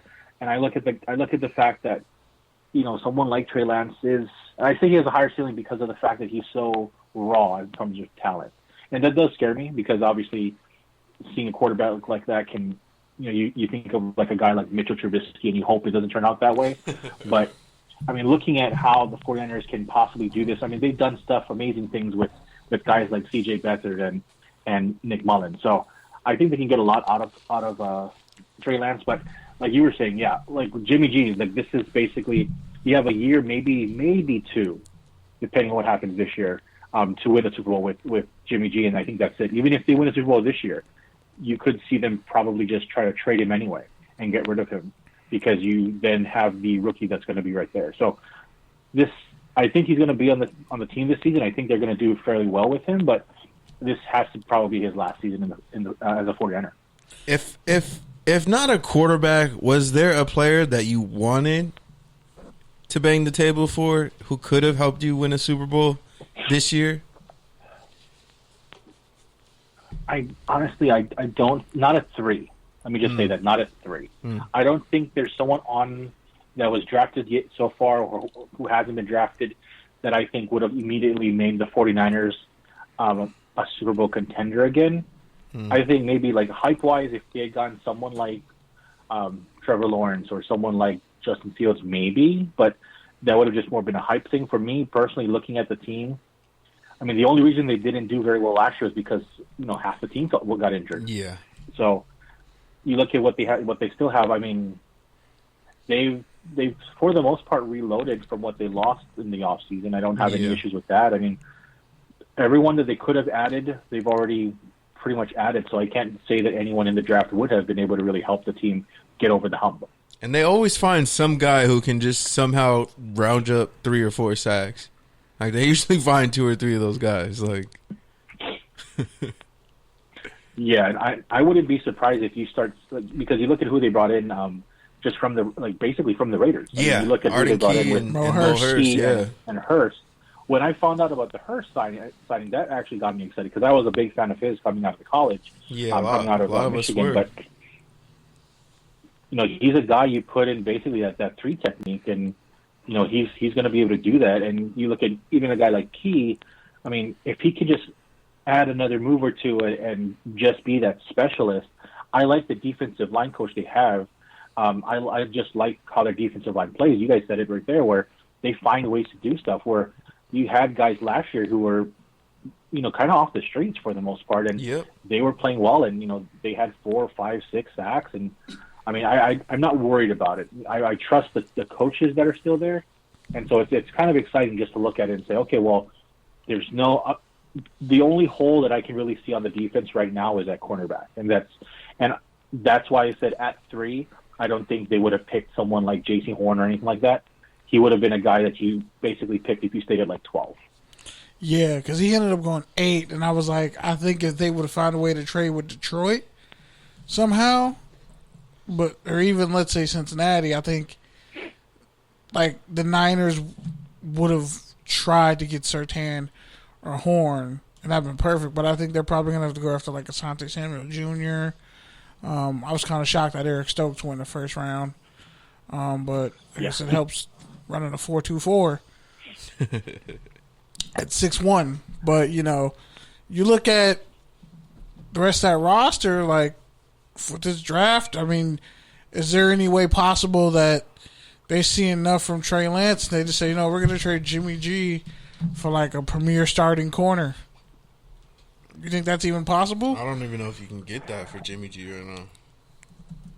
I mean, I don't know if that deal would even be possible. If in a perfect world, like if someone like Stephon Gilmore came available and they were, the Patriots for some reason would have been able to swap Jimmy G for that would have possibly been something. But looking at what they have now on the roster and looking at Trey Lance, as much as I like Trey Lance and as much as I think you could possibly plug him in now and get some things done with him, I don't think he's anywhere near ready. I look at him as a guy who's going to have to sit at least half a year before you really consider even putting him in, just because of the lack of playing time he had in college. But I mean, I'm looking at the draft and I'm thinking second round. I believe it's pick 43, so there should be some cornerbacks there, and that's the hope. That there's at least a couple guys, like especially someone like Samuel. Like I would love to see him there. But the fact that he's still available, I want him on that team. I think he'd fit in very well with that defense. And like I said, he wouldn't be forced to be the starter, and that's the big thing. He'd be a guy who's the insurance for Mosley and Verrett. So I can't complain. There's some good corners still available, so I wouldn't be surprised if they get some on day 2. And with the Niners, they always find a way to stow away a receiver. So it's also like if they end up with Rondale Moore, I might throw up. Or like Elijah. It's funny that you brought that up because I was looking at I had missed like a couple of picks towards the end. I went out for like a walk and everything, and I came back and I saw some receivers get picked, and I was really shocked at who was still available. And yeah, it's just there's a lot of good wide receivers that are still available, and I don't think there's going to be a run on them on the second round either because there's just a lot of talent there, and I would be happy. I mean, there's guys who I like. I like a guy like Nico Collins. I think is good. Obviously Rondale Moore, who I would love. But I mean, the 49ers have their wide receivers right now. I don't think they're really going to be pressed to get anyone else. I think if someone falls in their lap like Rondale Moore or someone like that, then I think definitely they'll snatch him up. But I think they probably go defense in the second and third round. Yeah, because they got the linebacker from Notre Dame who fell out of the first round. Mm-hmm. And didn't they get rid of what's his face? Quan Alexander? Didn't they trade him to the Saints? They traded him last season at the trade deadline to the Saints, and they actually got a pick back for that. So and then I think that's a 5th round pick they got for him, yeah. And Greenlaw's good, but I think if you can get that guy and he proves not to be like a slug and he can actually, cover some receivers and he's a good, nickel linebacker. Like there's and then also you gotta look at the offensive line. I mean, do they go interior? Like Creed Humphrey, insanely athletic, ran a faster shuttle than Jerry Jeudy. He's still there. They got Landon Dickinson, so it should be interesting for the Niners. But let's talk about the Cardinals. First pick, they get Zaven Collins. Do you think it's overkill because they already have Jordan Hicks and Isaiah Simmons, or do you think like that fortifies their front seven? Well, let me just start by basically explaining that I sincerely believe that the Cardinals wanted someone like Horn, maybe even someone like Patrick Surtain. But I look at what they got with someone like Zaven Collins, and there's a lot to be excited about. Yeah, they have Isaiah Simmons. Yes, they have Jordan Hicks, but you're looking at a guy who can play on the outside or the inside. I mean, he's more of an inside linebacker, yes, but he can rush the passer. And with the Vance Joseph defense in Arizona, they need they always need guys who can rush the passer. Yeah, you have Chandler Jones coming back, but he's coming back off of an injury. You have Marcus Golden, but he's sometimes great, sometimes he disappears. So this is just an added versatility piece, because that way now you have realistically 3 linebackers in the middle who can just about do anything. I mean, we saw with Simmons last year towards the end of the season, like especially that game against Seattle, he came out of finally got playing time. That was a big thing. He finally got the playing time, and he was everywhere and he was causing problems. So I think it's a good pickup. I think they went best player available at the time, primarily on defense, because that's obviously the concern. That you have to shore up the defense because that offense will score points. That offense has the weapons. I think they do probably go in day 2 or day 3 to get some more, maybe some receivers, maybe another running back. But looking at what they got, I can't complain personally. But then again, I'm a guy who absolutely loved watching Collins in college. So he was a guy that I thought would definitely go in the first round, and so I can't really complain about that either.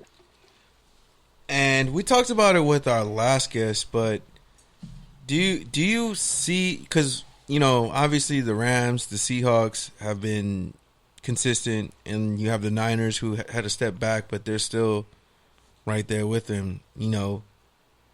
Are the Cardinals going to continue to compete in that division?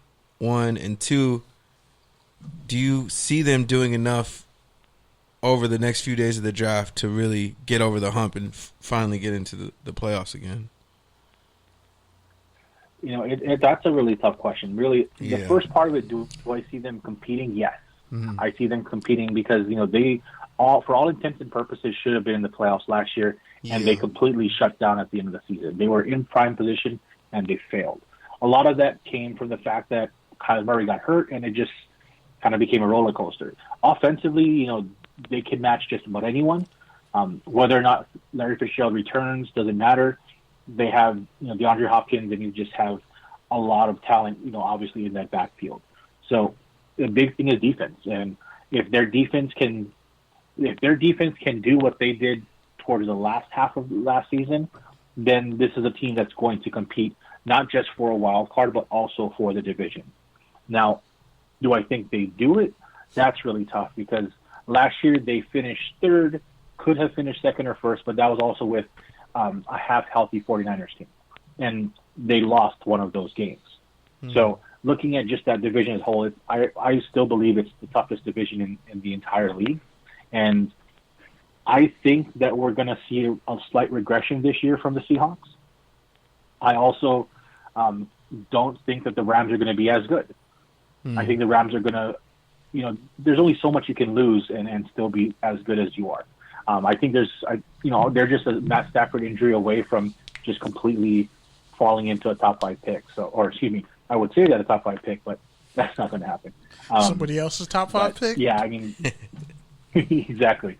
But the defense for the Cardinals, if they show up, I mean, the sky's the limit for them. I mean, they could be the division winner, or they could finish 4th. That's how good the division is. So what's your checklist for the rest of the few days for the Cardinals? What else do they need to look for? I honestly still believe they need a little bit more wide receiver depth. Someone who can play the 3rd and 4th wide receiver positions. Because as much as I am a guy who does like Christian Kirk and everything like that, health is an issue. And you're looking at someone like AJ Green. Health is an issue. So you have really Hopkins, and then after that, it just becomes, okay, well, you have a running game. I believe in Chase Edmonds. I like the fact that they brought in, Connor. I like that fact as well. But just thinking about what they're going to be doing, I'm thinking they're going to probably go try to find their cornerback at some point. I think they're going to try to find their a tight end. I do think they're going to look for a tight end in the draft. That's one of the positions that they've actually been missing on offense. And there are some talented ones available. So I think with the Cardinals leading up, at least tomorrow, I think they're going to go back to the defense. I also think they're going to probably look at the interior offensive line because there are some spots that are available there too. And with that, you got guys like Christian Barrymore, D-tackle. He managed to fall all the way out of the first round. The Cardinals for a while have kind of just had makeshift nose tackles, D-tackles. I think that Rodney Gunter. They got Evan Weaver at linebacker last year. Do you feel like this is where they're going to clean up? Or do you think they just play it safe and just, kind of just let the whole draft ride out? I think they're going to be aggressive. I think that they do need to fill holes. You brought it up right there with defensive tackle. They need some interior guys because you've had Corey Peters there for so long, but he's getting up there, and also the injury bug. That's the big thing. Rodney Gunther was really good there, but you mentioned someone like Barrymore. I think he's a really good player. I worry because he is so young, but someone like him, or even someone like Nixon out of Iowa, someone like that who can play inside, who can really move the pile, I think is going to be great for them, because that's going to be the big thing: is can they stop the run? And that's kind of where they failed a lot over the last few seasons. So I think they're going to be aggressive on that. Linebacker-wise, I think in the later rounds you're just going to see them start just kind of filling up the bottom of the roster, trying to churn the bottom and make the weakest parts a little stronger. So I think looking at tomorrow, I think they're going to try to heavily get those guys who can be maybe starters or fringe starters on that roster, and then on the last day just kind of go in there and look for best possible player and just kind of plug them in, and hopefully you can turn over what's left of the roster. All right, Ryan. Well, thank you so much for calling in. Why don't you let people know where they can find you and what else you got coming up and you're working on? Yeah. You can find me on Twitter. It's Ryan Adaverderada. If you get confused, you can follow either one of you two, obviously, and find me through there. We're at you, also, bro. Also, you can always find me posting on either the at FPC_Cardinals account or the Full Press 49ers account. Obviously, it's draft time, so we have we're going to be ramping up a lot of the draft coverage and kind of breaking down who's on the team and who's going to hopefully start looking at the rosters. Start that really, really early guesses of what the roster is going to look like in September. All right, Ryan. Well, what you got? Anything good coming in the kitchen or the grill this weekend once the draft is over? Oh man, we've been on a health kick recently, so and I ain't complaining because we're trying to lose weight. Yeah, I got that quarantine 30 too. We're grilling a lot of salmon. Man. Only 30.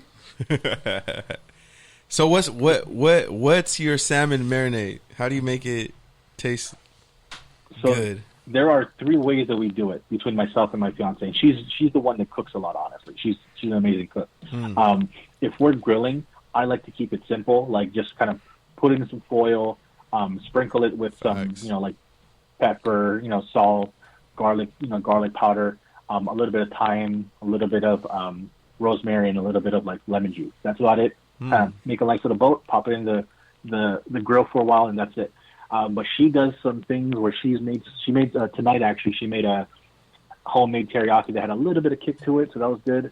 But also we like to do this thing where we will kind of put on the top of it, I'm not sure if you guys ever had it, but it's this Japanese little condiment called furikake, which is basically crushed up seaweed and everything like that. I'll put that on top too to kind of just have the Asian flair. All right, that sounds pretty good, honestly. I'd be on a health kick if I had that being cooked for me. And then followed down with some pizza. And a beer. All right, Ryan. Well, thanks for calling in. We appreciate you always. Always great stuff. Take care. Stay safe. And keep up the great work. Thanks, guys. You guys have a great one. Thank you. All right, man. Well, shout out to Ryan for calling in. Can we get a round of applause, engineer? A round of applause? I was just going to play through that one. But first, I can't. Oh, man. Hey. Not allowed to. Kenny just mad because he threw a fucking alley-oop, bro. Like, that shit was all the way back at fucking half court, and somehow Ryan caught it and still slammed it down. Like, I trusted him. I had faith. like, good lord, that boy, he floated from the 3-point line. He caught your alley-oop at the 3-point line. Nah, that and was somehow knew where the fuck you were. He somehow knew where the fuck you were doing it, dude. Bro, and still converted it. He went so off. Shout out to him, man. He went on like a 20-point run off of a Rodney Gunter reference. I didn't even say Corey Peters. I said Rodney Gunter. I feel like this was my replacement audition. I had to see what he could do. I was like, you know what? Might just have to start doing live remotes from Arizona. Do you feel like Cam Newton when they just drafted Mac Jones or what? No, I feel like Aaron Rodgers. Like, wait, in the green room? You brought 2 Jordan Loves in here. You brought 2 Jordan Loves in here? I didn't even know, man. Damn. And then I softened him up with wings and pizza. And cake. Speaking of which, we got a whole bag of wings we haven't even touched. So. Oh, shit. I'm going to fuck those up. You got the boneless Johns, though, huh? Yes. I don't need bones. I wanted to get straight to the meat. I'm fucking hungry. I don't need the bread, bro. Keto. That's kind of 3 weeks too late. Wow. You gonna make me cry on the air on my birthday, bro? How you gonna make me? I thought Tauruses were the petty, grudge-holding, stubborn-ass motherfuckers, and you over here making me cry on my birthday, bro. But one day a year, a Taurus is happy, bro, and you're making him cry. One day a year, bro. My mom said happy birthday, by the way. Thank you. Mama Thank you, Berry Mama said- Berry. She said happy birthday. Thank you. Her birthday's May 15th. So You gonna be real mad when I have Phil Jones and T Biggs call in next year on the podcast. You gonna be real mad, On bro. my 30th? Yeah, you gonna be real mad. You gonna have Phil show up. Yeah, I'm gonna have Phil and T in the studio, You bro. gonna buy his plane ticket and have him come out here? Yeah, You ain't shit. You gonna be out here, bro. We're gonna be sitting together like, so if they don't move and they're totally still for 30 seconds, you can't tell who's Kenny and who's Phil. Yeah, something like that. It's gonna be like when the Browns had RG3 and Tyrod Taylor and still took Baker Mayfield. Wow, they really had both those guys on the same. I feel like they did. RG3 was on the Browns? I don't know. They He had was. that shitty. They had They that got shitty injured. 3 year. Fuck, I've blacked out. You don't remember? That was Hugh's guy. Bro, I've blacked out at parties before. I don't remember that. I've woken up at a party blacked from a blackout. Blacked out this weekend. I was blacked out at a college party and came to immediately like, fucking That's So Raven. But I don't remember that. Wow. But We anyway, got a That's So Raven. Speaking of which, did you know Keenan's getting a primetime sitcom? yeah, That's crazy. I've been at work for like 2 months now. That's crazy. But a quick moment of I'm not gonna say a moment of silence. I'm gonna say a remembrance of life. Geno Hayes, former Florida State linebacker, NFL player, passed on. He was 33. He had kidney failure. He died. Kidney failure ran in his family, and also he said that painkillers. What does your degree say? I'm sorry. Does it say journalist or does it say? It says I spent way obituary writer. It says I spent way too much money in pain on this. So a receipt. Yeah, it's almost like, damn, I would have just preferred the STD. It would have been less painful. Wow. I'm good on that. C-Sun didn't fuck you that hard? Okay, cool. Yeah, C-Sun ruined everybody's life to an extent, but like it's kind of like, you know what, it was worth it. It's one of those things you have to experience. Maybe it didn't ruin my life. It you just guys gave should me go like to grad school at CSUN, like you know. You guys are making it It's- sound it's really one- tempting. It's one of those things, where especially it's when like, things open back up. Oh God, the parties. It's on your bucket list. The parties. Whew. I might just have to just pull up just to see like, oh, are y'all really turning up? Oh, no, you're not. Bro, 20. Like I was literally just listening to like a Major Lazer song, "Lean On." I was like, first that off, shit that comes on in the gym when you forgot your headphones. yeah, you're like, fuck, this is horrible. Like the video's cooler to watch. The music, you're like, hold on, wait, why was she offbeat the entire fucking video? You just hear that person talking on the phone next The girl, to you. no, she was trying to offbeat. I concentrate. was like, bro, how good were her drugs? She was offbeat the entire time. Cocaine's a hell of a drug. No, dude. that wasn't cocaine. That was something else. I'll tell you a story off air after that. Is this one of those triggers? Is this one of those triggers? Is this a matter of night Is this a story? light just turned on? Is this a matter of night story? Or this is a I fell over a railing and everybody thought I broke my leg story? This is my trip to Vegas story. This Speaking of is trips. This is a Saturday at the Westgate District last weekend in Oh, Arizona. no, didn't feel, you didn't get shot at, did you? Oh God! I literally saw this like, okay, there's some weird shit over there. This one like really big fat white guy was over there, and he was sitting on his bench over there at that beer, and then I noticed that he tattooed a thong whale tail. What? Yeah, and I was just like, The fuck? and just looking at this guy. This guy is probably like 350 pounds. Might or as well something just like put that. I'm a thought. Yeah, no, but I'm like. Who gonna say it? Who gonna tell him that though? Yeah, and just looked at him. He's like, "Why in the world did you do that?" It's like, "Well, I know it's funny." I was like, "Among many things, yeah." But it's just, He crawled so he could walk. Yeah, like it's funny when you see it the first time. but, yeah, and then afterwards, to, you're like, like, "That's life, live bro." with You made a permanent decision. That's you tattooed a thong Okay. over your butt, You have a permanent tramp stamp. and You you're have fat. and you're fat. Like, bruh. like when you lose the weight. that exceeded the minimum $50 for the tattoo. Like, you know, like, was it an actual thong or was it an actual whale tail? no, it was a thong. It was a tattoo of a thong. Like when you lose the weight. He's gonna get it touched up and turn into like a fucking whale jumping out of the water. This is an official trans stamp. He's gonna have a Moby Dick tramp stamp. He's gonna have a Moby Dick tramp stamp on his back. He's gonna have a SeaWorld tramp stamp on his back. That's That must crazy. have hurt so bad. It's gonna be Kyler Murray stabbing a whale. That's racist. You're going to hell. How's that racist? The thing is, Think though, about it. the guy was so big that it'd be a life-size portrait of Kyler Murray on his back.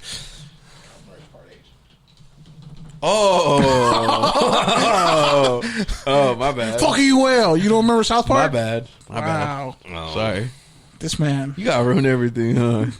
Nah, not ruin everything. it all. All right. Legal. Legal. Oh, yeah. Legal said we good. They already hit me up. All They right, said, so let's go they said to. birthday rants don't count. All right, so let's just skip the Taker tangent. Just There's a get to whole, it. there's a shit ton of college football news. You want me to just ignore You that? can just punt that. You can do that next week. Yeah, it's a lot. You can do that next week. We already adjacently talked about college football by talking about the draft. We should probably talk about one thing from that list, though. What was that? West Virginia signed the transgender ban. Oh, For Are you transgender surprised? athletes. Are you shocked? Are you like, wow? I'm like, this is only the beginning of something that's going to get Which worse. by the before it way, gets better. Deron Williams is from West Virginia. I didn't know that. Deron Williams. The former Utah point guard. Oh, wow. Yeah. Me neither. Well, he went to Texas and then went to West Virginia and then went back to That Texas. doesn't count then. He's from Texas. Mm, Texas is going to claim him. something like that. something. Yeah. All right.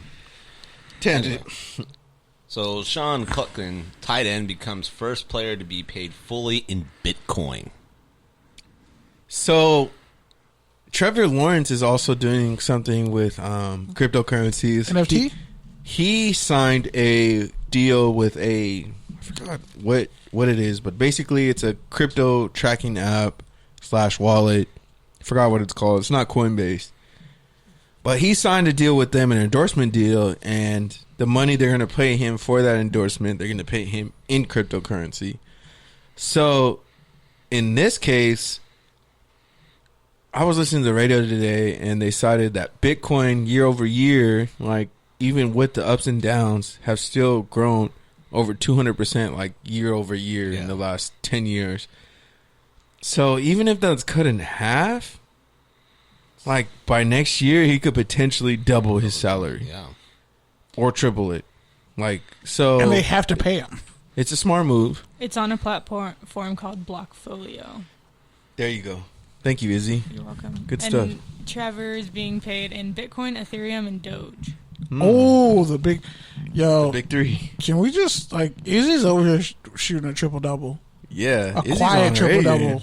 You got to come in here in class mode every night. 18, 18, and 14. Westbrook numbers. Or maybe it's the varsity jacket on you got. That's right. It's from high school. I was like, that looks like Christian McCaffrey's old high school. I designed this jacket. Do you like it? Yeah, it's tight. Fire. I would rock with it. You got to put that on your resume. You should put. We need that, but like touchdown tangent in blue. It's easy. Yeah, we got to do that. I love those like half zip baseball. Oh, yeah, I like this shit. Yeah, but we can't put our numbers on the back of it. That's corny. So no 73. I won't put my number on this one. I'll put it on a handkerchief in my pocket. Yeah, bro, you're gonna see some when you finally donate that sweater. You're gonna see some hood ass dude on that big ass metro station by the other studio wearing your touchdowns and tangents, Henny Kenny with the H falling off. You're gonna be like, that's mine, and he's gonna be like, you got $1? You got any money on my McDonald's? I'll refurbish it. I don't even eat McDonald's anymore. But that bum wearing your Henny Kenny with the H falling off, dude. Bro, I can just have the numbers peeled off, and it's still a really great thermal hoodie. Like, you got the logo all cracked on that shit. That shit is not quality control. That shit was not approved by legal, bro. That shit was not approved by legal. It was a prototype. I had to see if it would last 6 months. And it lasts 6 months and 2 days. And that was what, 2 years ago? 3 years ago? All right. Moving on. Sean Lee retires after 11 years. And they replaced him with another Penn State linebacker. With more speed than him. Yeah, it's time for him to go. They had 2 really good linebackers behind him, and knee injuries. It's just, yeah. Oh shit. Anyway, Sean Lee. Keith Brooking was better than Sean Lee. Say different, bro. You love to slander Keith Brooking, like he wasn't one of the greatest linebackers of his generation. He wasn't though, but okay. College. Okay. We've already had this discussion a number of times. Keith Bullock was better than Keith Brooking. Fine. Whatever. But he's still... Shout out to Keith. Good news. But he's still a top linebacker of the era. Okay. He's a +1. Fine. He's Michael Vick's +1. Fine. All right. Well, let's just take it into the next. Wait, does now you're trying to add people and shit. Does he wear LG Crumpler's old number? He's 56. Fuller? What just happened? You're good. Will Fuller wear LG Crumpler's number? 83? LG Crumpler wore 83 in Atlanta. That's what I'm saying. Somebody already wears 83 in Atlanta. I think Russell Gage. Yeah. I think it's Russell Gage. And the dude that we interviewed at the NFLPA Bowl, I think he wears 12. Yeah, it's Russell Gage. Boom. LG Crumpler is another one of those great players that people will never know in future generations. But he was nice as fuck. Where'd he go? Tennessee. No, he went to North Carolina. Oh, is North Carolina really the Ole Miss of the ACC though? Was that not a good analogy? Because you didn't give me any flowers for that. I don't remember you saying it. I just said that. But you did. What the fuck? North Carolina. How you trying to give yourself credibility, Cloud? North Carolina is to the ACC as Ole Miss is to the SEC. I fuck with that. I respect that. All right. Yeah. That's one of the smartest things you've ever said. All right. Moving on. Marcus Gilbert retires after 10 years, 8 of them with the Steelers. I thought he was on the Cardinals. Yeah, where Steelers go to retire. Where a lot of greats go to retire. Remember, Emmitt Smith was a Cardinal. Emmitt Smith isn't even the best running back of all time. He's not even in the top 5. J.J. Watt is currently a Cardinal. Emmitt Smith isn't the top 5 dude, running back of all just, time. I'll fight for that. Just being in Arizona, like driving by that stadium, like I remember when that shit opened and it was like the top of the league, and like it still looks fine, but it's like it doesn't look like it's not the best. So it's still a great stadium. Yeah, like it's still a great stadium, but it's just crazy. Like that's how old I am to like. Well, yeah. see that. SoFi's up. You have, Levi Stadium, which is a Allegiant smaller Stadium. Allegiant. You have the Cowboy Stadium. Well, that one opened up before, though, right? But I mean, Cowboy Stadium still is just insane. It's still insane. Yeah. I mean, the Mercedes Dome now, or Atlanta, that one's crazy. And then in MetLife, even. Yep. MetLife is insane. Even the new Foxborough was supposed to be insane too. Yeah. Oh, and that's supposed to open up soon too. So I mean, it's just that's just the game now. If you don't have the big stadium, I mean, like that's where my team. Oh, the Viking Stadium too. Viking Stadium, Bank of America. Yeah. I mean, you're gonna have to look at some of these historic teams like Chicago and Green Bay. I mean, Chicago's one of the smallest stadiums, and all they did was rebuild over their old stadium, which is. I think that's what they did in Arrowhead too. Yeah, they just remodeled it. When it gets cold, Chicago Stadium feels like you're landing on concrete. But they say bathed in hellfire. But they say like Green Bay is still like really high tech. Yeah, it's an old ass building, but like the stuff they do with the field to keep it. Yeah, it's like hot water underneath, right? Or something they do a bunch of crazy. It's like shit. Wakanda, but that's definitely on my that's definitely on my bucket list. To tour Lambeau, to tour Soldier Field. Like go to a game at Arrowhead, like these OG fields and everything. For sure. Yeah, definitely. I feel it. I mean, those are probably the 2 oldest stadiums. Other than that, who are really old stadiums at this point? Nobody wants to. Where Detroit plays, probably. Ford Field. No, Ford Field isn't that old. Is it new? That's new. It's old. It's new. 15 years old, I would say. Really? Yeah, but it's not that Jerome old. Bettis won the Super Bowl there. I mean, Miami might be older than guess that. who's the oldest? Is the Bears. Soldier Field. Yeah. One of the oldest and one of the smallest, to be honest. And the Raiders Stadium is just trash, but that's all. Oh, the Coliseum, the Oakland one, the Coliseum. I mean, the Coliseum. They should call it the Drunk Tank. They should call it the Drunk Tank. And I grew up in that neighborhood, so it just feels worse. I mean, yeah, that stadium was shit, but it was so cool. I liked it. Yeah, it was better than the LA Coliseum. My mom's band. God, that was awful. I remember going to those games. That's because you hate USC. No, but the Coliseum is awful. It's old. Those seats are terrible. Those terrible. Yeah, those seats are uncomfortable as hell. Yeah. Almost tore my knee. Not too uncomfortable for him to fall asleep. The UFC Tell me that shit wasn't lit though. I blacked out and came back to life. One of my other random friends came into town and we went to that game. His name was Ryan and he was like, I've never used Facebook Live before, but I'm going to use it today. And he was just broadcasting live Kenny, who nobody even knew from his followers. And he's just like, look, check out this guy with a USC beanie snoozing off at the USC game. I was legit like, I was out cold. I was unconscious. I was like the chick who got kicked in the face by Thug Rose. I came back to life. I was done. I was cooked. Turn off the oven. It was over. All right, next. Last one for this is former NFL player found with 11 pounds of cocaine on him in the drug sting. This guy is 82 years old. Please click on the link and read this. How did he make it out? Yeah, who is this guy? He played for the Giants. I mean, that's years ago. Oh, like. Did he play for the Giants in the 80s or what? He should have been a cowboy. Pete Hall. He should have been a cowboy. He clearly was a fucking cocaine cowboy. Pete Hall, 82, played for the Giants in 1961. Well, we know who Michael Irvin's plug was. That's fucked up. You're going to hell. We don't talk about that here anymore. I forgot. Shout out to Steve Smith Jr. or Steve Smith Sr. when he was beefing with There's Michael probably Irvin. some white girls like in the valley, like with some sick ass Michael Irvin stories. Sickening. Like in Chatsworth, Reseda, some nasty bus stations. There's some nasty Orange Line stories we don't want to know about. Oh man, There's some nasty ass back of back of the Northridge Mall stories. Before they built up the what's it called? Before they built up where Mancini used to work at. Oh, Wood Ranch? Yeah, before they built up the Wood Ranch and the Red Robins. Mm. You know, it's some nasty ass stories. I miss that Red Robins though. Fun times. All right. But yeah, so he played for the Giants in 1961. He was arrested Saturday and accused of trying to sell 5 kilos or 11 pounds of cocaine from his apartment while on house arrest. Holy Jesus. crap. He's known as Clyde Hall. He played in 12 games for the Giants in his career. He was selected in the 12th round. He had a better career in drugs, apparently. Yes. He was selected in the 12th round of the 1960 NFL draft.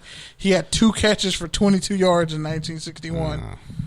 He made a better business decision, apparently. Yeah. He was a longer career. I mean, look, he's 82 years old. He got caught now. Shit. He got caught up in a DEA sting, and an informant. How do you feel about setting up an 82-year-old man? What's 11 worse pounds is of that cocaine. this 82-year-old man probably had an ankle bracelet, and that's how they found him. It was just randomly beeping like a fucking smoke detector. It's like, you know, Mr. White there, bro. He was recorded by federal officers. Like, fam, how you feel good about busting an 82-year-old? No, but it's funny. It is. Hey, you know, they probably get a lot of them. I mean, what was that movie, Gran Torino? Or not? Oh, Gran Torino, yeah, with the Clint mule? Eastwood, the mule, The mule, yeah, yeah. with hey, he had a sick ass Blackwood, to be honest. That truck he Yeah, drove, it dude. was, yeah. I was like, yeah, that's all right. He set up. All right. There's a 20 dude on my block that's like, Don't snitch. Don't snitch. Don't he's snitch. just like an old You're dude. snitching. He's just always chilling. He got nice cars. Like, Why you snitching? He just likes to drive. Why you snitching? You blew up your whole block just now. All right. Well, let's move on. Oh, yeah, in 2010, he was sentenced to 20 years in prison after he was convicted of various financial fraud crimes. And he was serving his sentence at home during the pandemic. wow. Wow. All right. Cool. Well, let's move Pete, on. a.k.a. Clyde Hall. Or Clyde, a.k.a. Pete Hall. Wow. So, touchdown to No, turnovers. that's his actual name. That's the crazy part. All right, well, touchdown turnover. Rob Gronkowski sets a world record with a 600-foot catch from a helicopter at Arizona Wildcats Spring Training Game. Or Spring Game, sorry. Uneventful. There, I said it. I'm going to say it's a turnover because, like, It's probably the that's highlight of really the all season. Arizona got to get hyped up for. Is it Well, they probably did a keg stand before it. Bro. I mean, it's, don't do team prayers, it's they do University keg of stands. Arizona. This is Tucson. Like, Tucson is in comparison to Albuquerque, New Mexico, man. It's just like, Drugs? yes, lots of them. cocaine parties? Cocaine, drugs, and college. Especially downtown Arizona. Close to the border. Very close to the border. You don't have to be 21 to go party in Tucson, man. You just go be, at least look like you're 18. Free. Yeah, somebody probably found my passport and is over there in Tucson right now. Tucson or Juarez, And one of those COVID showers? Oh, man. The ones you got to walk through? Yikes. Speaking of which, how much does Rob Gronkowski make on a walkthrough? He's making stupid amounts of money on his NFTs. All his NFT cards, one of them went for like $1.2 million. He's making bank off those NFTs. All the things he's actually really smart with his money. I don't think I think he's just been living off his sponsorships. All his actually on that NFL Marshawn? paychecks. Yeah, like just. And his personality. I mean, Yeah. good for him. Oh, I mean, dude, he was the best Tide Pods spokesperson ever. You ever see that? Don't eat Tide Pods? Don't eat Tide Pods. Rob Gronkowski is telling you not to eat Tide Pods. I mean, like, that hits you in a different way. It's like, if that guy is telling me not to eat this shit, maybe I shouldn't either. He's the turn-up chaplain. Don't eat Tide Pods. When he's your big bro at the rave, don't eat Tide Pods. Like when Johnny Manziel walks up to you at a rave, he's like, "Don't take that pill." He's like, "Fuck it, I'm taking that shit. Don't tell me nothing, motherfucker." Rob Gronkowski told me this is okay. He said, "Motherfucker, you sold Tide Pods, right?" A ball from a helicopter. Goddammit, I'm listening to this guy. At his spring game at his alma mater. Nobody even remembers Rob Jesus Gronkowski Christ. playing in Arizona. Jesus He broke his Christ. back after his All-American season. Shout out to Nick Casa. Rob Gronkowski looks like he's in a little Shout bit out to of Brandon Malamoni. Rob Gronkowski is He went to every Northern frat Arizona. boy's like I thought he went to hero. Arizona. Really? Northern Arizona. Oh yeah, he's just some Wow. partying that. Snitching All on himself. right. He looks like it. Moving on, Justin Jefferson's He touchdown was a stripper dance. in college, by the way. Gosh. Oh my god, Gronk was a stripper in college. He came out and said it. Wow. I'm not surprised. Anyway, No wonder why he went in the third round. Justin Jefferson's touchdown Was dance. Second, I think. The Griddy will both be fully integrated into Fortnite. Is this a touchdown or a turnover? I don't know. Pete, do your brothers play Fortnite? They used to. Now they only play it like if there's a good reason. This might Like be if a there's good an reason. event or a concert or there's like a cool new skin. Like when they brought Marvel into it, they started playing again. So, I mean, I want to say it's a turnover because, like, I mean, it's cool, especially for a rookie to get that kind of exposure. But like, nobody's gonna know. Hey, that's Justin Jefferson's dance. It's just gonna be the next Fortnite dance that gets Well, he- annoying. Because it's not even his dance. Yeah, it's somebody else's Yeah. as well. So He's just known for doing. He was always doing it at LSU. It was an LSU thing.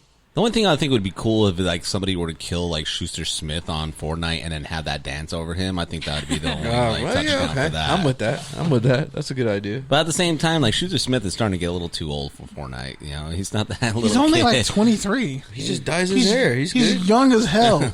So did DK Metcalf. Yeah, but DK Metcalf is built like the Terminator. Yeah, on what- steroids. Dude, that If guy he with had the, all the Infinity Stones and then wished himself. dude, that guy is straight up like Bebop and Rocksteady from fucking Ninja Turtles, man. That was such a perfect fucking comparison. You know, you get the rhino with the pierced ears and the mohawk that's Seamus. pink. You know, it's like, hey, Seamus and Stevie's dad from fucking Malcolm in the Middle. By the way, Malcolm in the Middle really is one of the greatest shows of all time. shout out to Rob Cranston. Your spirit animal, Stevie. We've already been over. I really this am. 100 Yeah. times. All right, let's move on. Miami Dolphins trade Let's tackle move. guard Ereck Flowers back to the WTF after they restructured his salary. Say that one more time. So the Miami Dolphins trade tackle / guard Ereck Flowers back to the Washington football team after they restructure his salary. Oh, let me read this correct. The WTFs. Yeah, because he was trash. He's trash, and like he took like I think a $3 million pay cut. Oh, he took almost a $6 million pay cut to go back to Washington. At least he'll actually play there. He ain't playing in Miami. Why is Ereck Flowers still in the league? Ereck Flowers looks like a great offensive lineman. And that's it. That's it. That's the end of the story. Like, people have been That's the tweet. wanting him to be a great offensive lineman for a long time. That says a lot about Miami's offensive line since they haven't produced any good ones recently. What's the last good Miami Hurricane offensive lineman? The dude who lost like 200 pounds? Orlando Franklin? And he was mid. Ereck Flowers is mid on a good day. Ereck Flowers went one pick before Todd Gurley. Never forget that. Did he go the same draft as Larry Tunsil? Nah. No.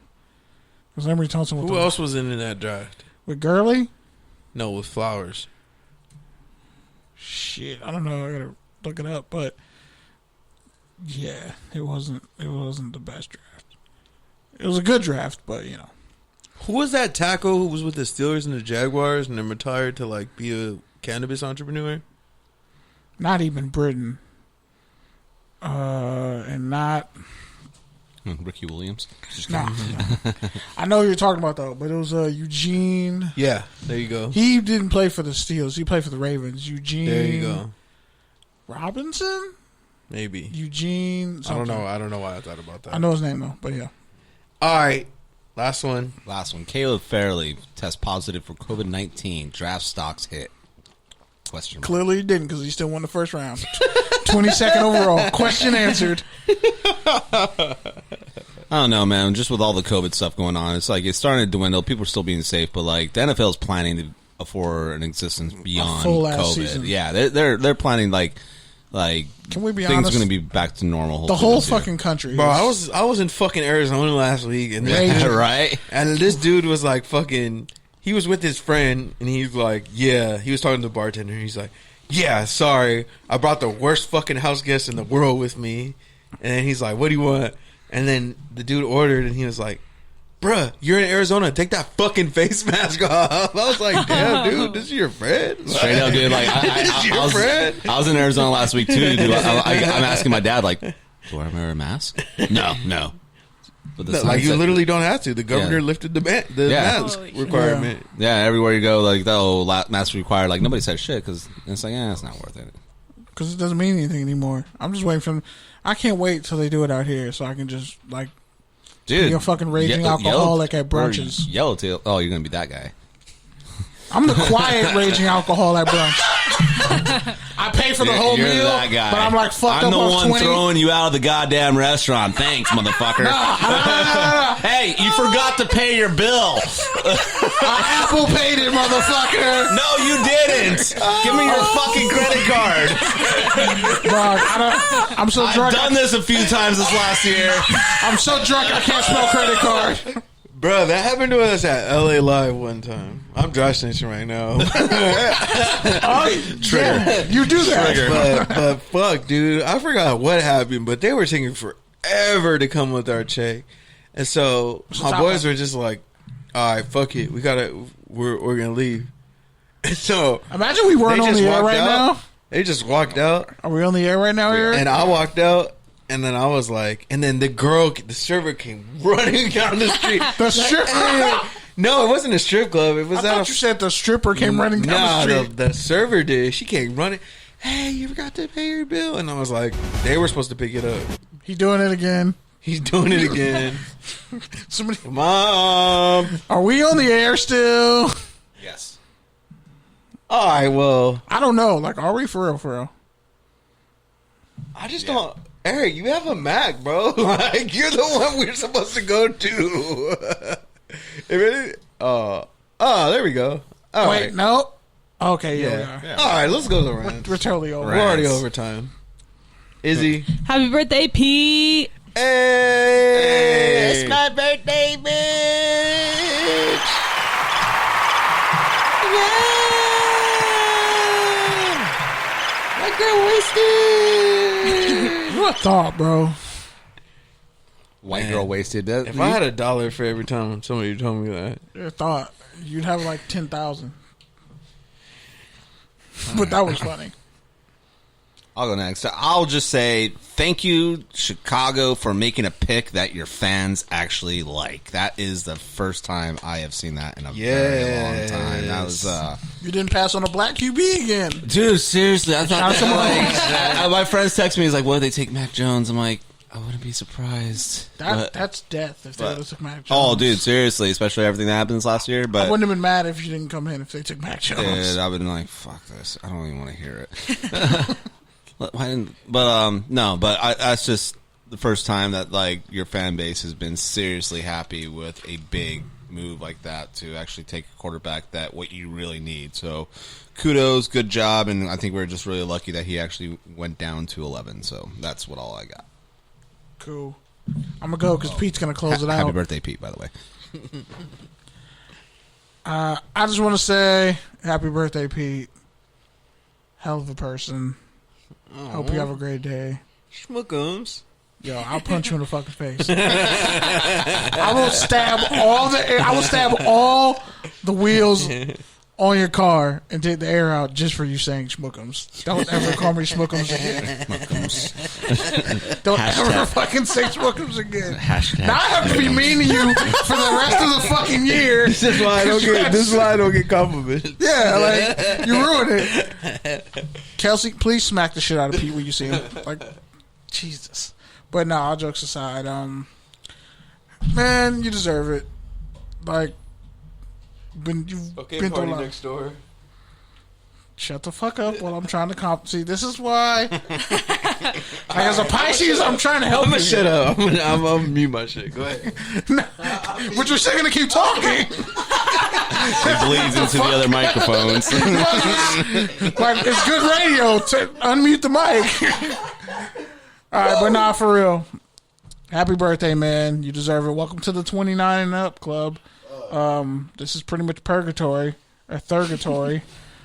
Whenever I texted you a couple weeks ago, like, that's the title. Thurgatory. Yeah, I understood that this weekend. Thoughtatory? Yeah, it happened. I'll get to that in my rant. But yeah, this is a great show. Like, I'm glad everything kind of came together. You guys better take some wings before you leave, because I definitely am not eating all that shit by myself. And in Arizona, one of you gets in Arizona each. Pacifico's mine though. And yeah, so I had a job interview. Went really good. Pretty much decided I'm going to quit my job. Nice. And You were about to quit your job. You were about to quit your job. You were about to quit your job. I'll allow it. That was funny. But yeah, like, it just comes to a point where you're like, okay, there's no improvement here. There's no chance for me to really improve. And if I'm chasing a dream and I have to work in the meantime, I might as well be somewhere where, like, there's a chance I can fucking grow and develop. Because I just feel like I'm wasting my time. And speaking of time, I've been like listening to a lot of meditation podcasts. I have been for a couple of years now. And I really think about how far I've come in the past 2 years. Me graduating college is actually, I'm almost at like that 2-year mark. And around this time is when I actually quit one of my jobs that I was working, because I was working 3 jobs to get through school. And I think about that, and I think about what I gave up just to get to, like, this moment right here. And it's like, yeah, it was worth it. Like, sometimes it feels like you're walking through, like, a whole field worth of shit, like, waist high, to get to where you want to be. But when you get to where you want to be, or at least get away from where you were, it's better. So I'm thankful for that. Betting on myself with this new job. I decided to in my head, I'm like, I'm going to give a 3-week notice, because you motherfuckers are going to take 6 months to replace me. And even then, it'll take a year to actually recreate my production. And it's fucked up to leave the new guy with no help. So I'm going to give you guys a 3-week notice. I'm going to just put that out there. And then, yeah. So shout out to Pete again. Happy birthday. He's probably texting some foul shit to somebody in a group chat. I'm trying to figure out why my fucking building got bought by a new, bigger corporation. Oh, yay to gentrification, and apparently SpaceX is still going to be using the Hawthorne station, but they're moving all their shit. They got a contract and signed it with Long Beach. So all their shit's going to be in Long Beach now, the port of Long Beach. So, yeah. I guess. Elon Musk, SpaceX, it's coming to Long Beach. Good luck. And happy birthday, Pete. All right. Well, hopefully SpaceX doesn't start sending fucking cocaine to the moon. Because that's a waste of good cocaine. Fight a war. That's a waste of good cocaine, and we don't need aliens. It was a Contras reference. But. Yeah, but we also don't need aliens on cocaine. Shout out to Snowfall. Snowfall's not better than The Wire, by the way.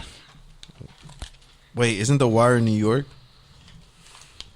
What the fuck did you just say? Isn't The Wire in New York or Chicago? The Wire is based out of Maryland, bro. Baltimore. Okay. Why do you think everybody on the show Where's can't say... Where's Snowfall based out of? L.A. It's based off Rick so Ross's. That makes it better. Already. It already makes it better. Obi's never going to come back on the show now, because you just said that. What does he listen to? He's from the West DMV. Coast music. That's all he listens He's in the to. DMV, though. That's all he listens to. He listens to go-go West Coast music. and West Coast music. He wrote a book about go-go. And he listens to West. Look at his story, bro. All his tweets and his fleets. By the way, whoever decided to come up with fleet on Twitter, you had to have been on drugs. All right, so it's my motherfucking birthday. I'm 29 years old. I can't believe it. As Kenny alluded to, the Thurgatory, it hit me this past weekend when I was driving on my way to Phoenix, and I fucking Thank Me Later came on my iPod, and I was like, my whole 20s just flashed before my eyes, and I was like, fuck, I remember when this album dropped, and I was like 18, 19 years old, and like I didn't even really fuck with it until I was like 20, because I didn't really take Drake seriously until that time. But it was just thinking about that, like listening, like it's pretty fucking weird to like think about how like my 20s have like grown up with Drake. like there was like that, yeah, like there's pretty much like the hopeless romantic Drake, and then there was like the toxic ambitious Drake, and then there was the heartbroken Drake again, and then it was like it's just a fucking cycle, bro. Like now he's a dad, and now he's a dad, and now I'm a dad, and it's like fuck, that's crazy. Like that's really crazy to think about, bro.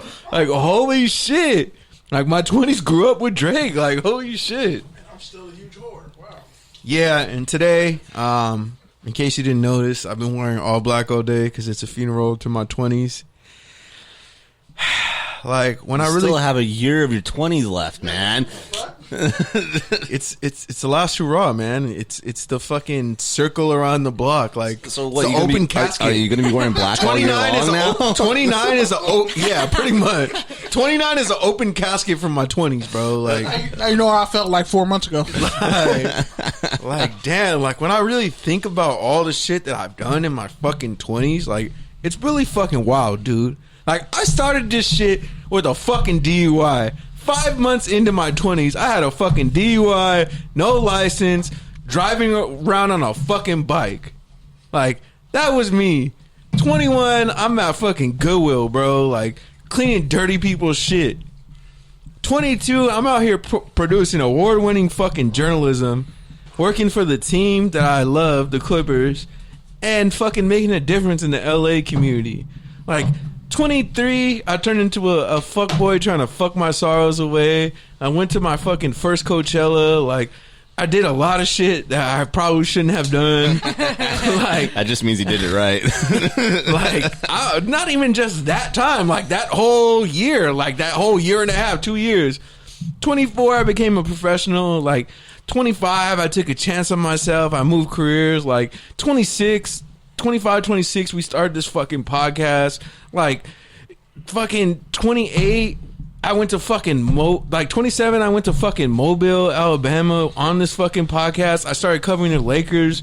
28, like I fucking became a dad to 3 teenagers and an expert in fucking all different types of court.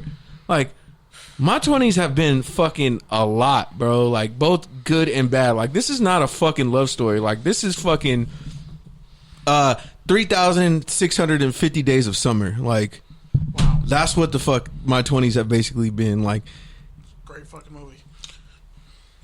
and that's all I gotta say, man. Touchdowns and tangents. Shout out to FBC Radio. Shout out to Ryan. Shout out to Seed. Shout out to everybody who fucks with us. Your favorite podcast app. Shout out to Keith and Mikhail because we got an extra 22 minutes, so we probably got to plug them a little bit more. Can't. Whenever we're over time, we try to mention them every 5 minutes. We love you, Keith. Mikhail. But we'll be back next week, same time, and next year this draft party is going to be even more lit. Just wait on it. Because I'm really going to be blacked the fuck out. Like, Okay. I'm going to be the irresponsible one. Like, Pete's the responsible one now. Like, I'm going to be really fucking irresponsible probably the next 3 to 5 years. But it'll be like fine. when Mancini took that $200 and threw it off the height of a cell into a table. All I'm saying is strip club math is very easy to understand. And that might be the title. All right. That's all I can say. Happy birthday, Beat. Peace. Peace.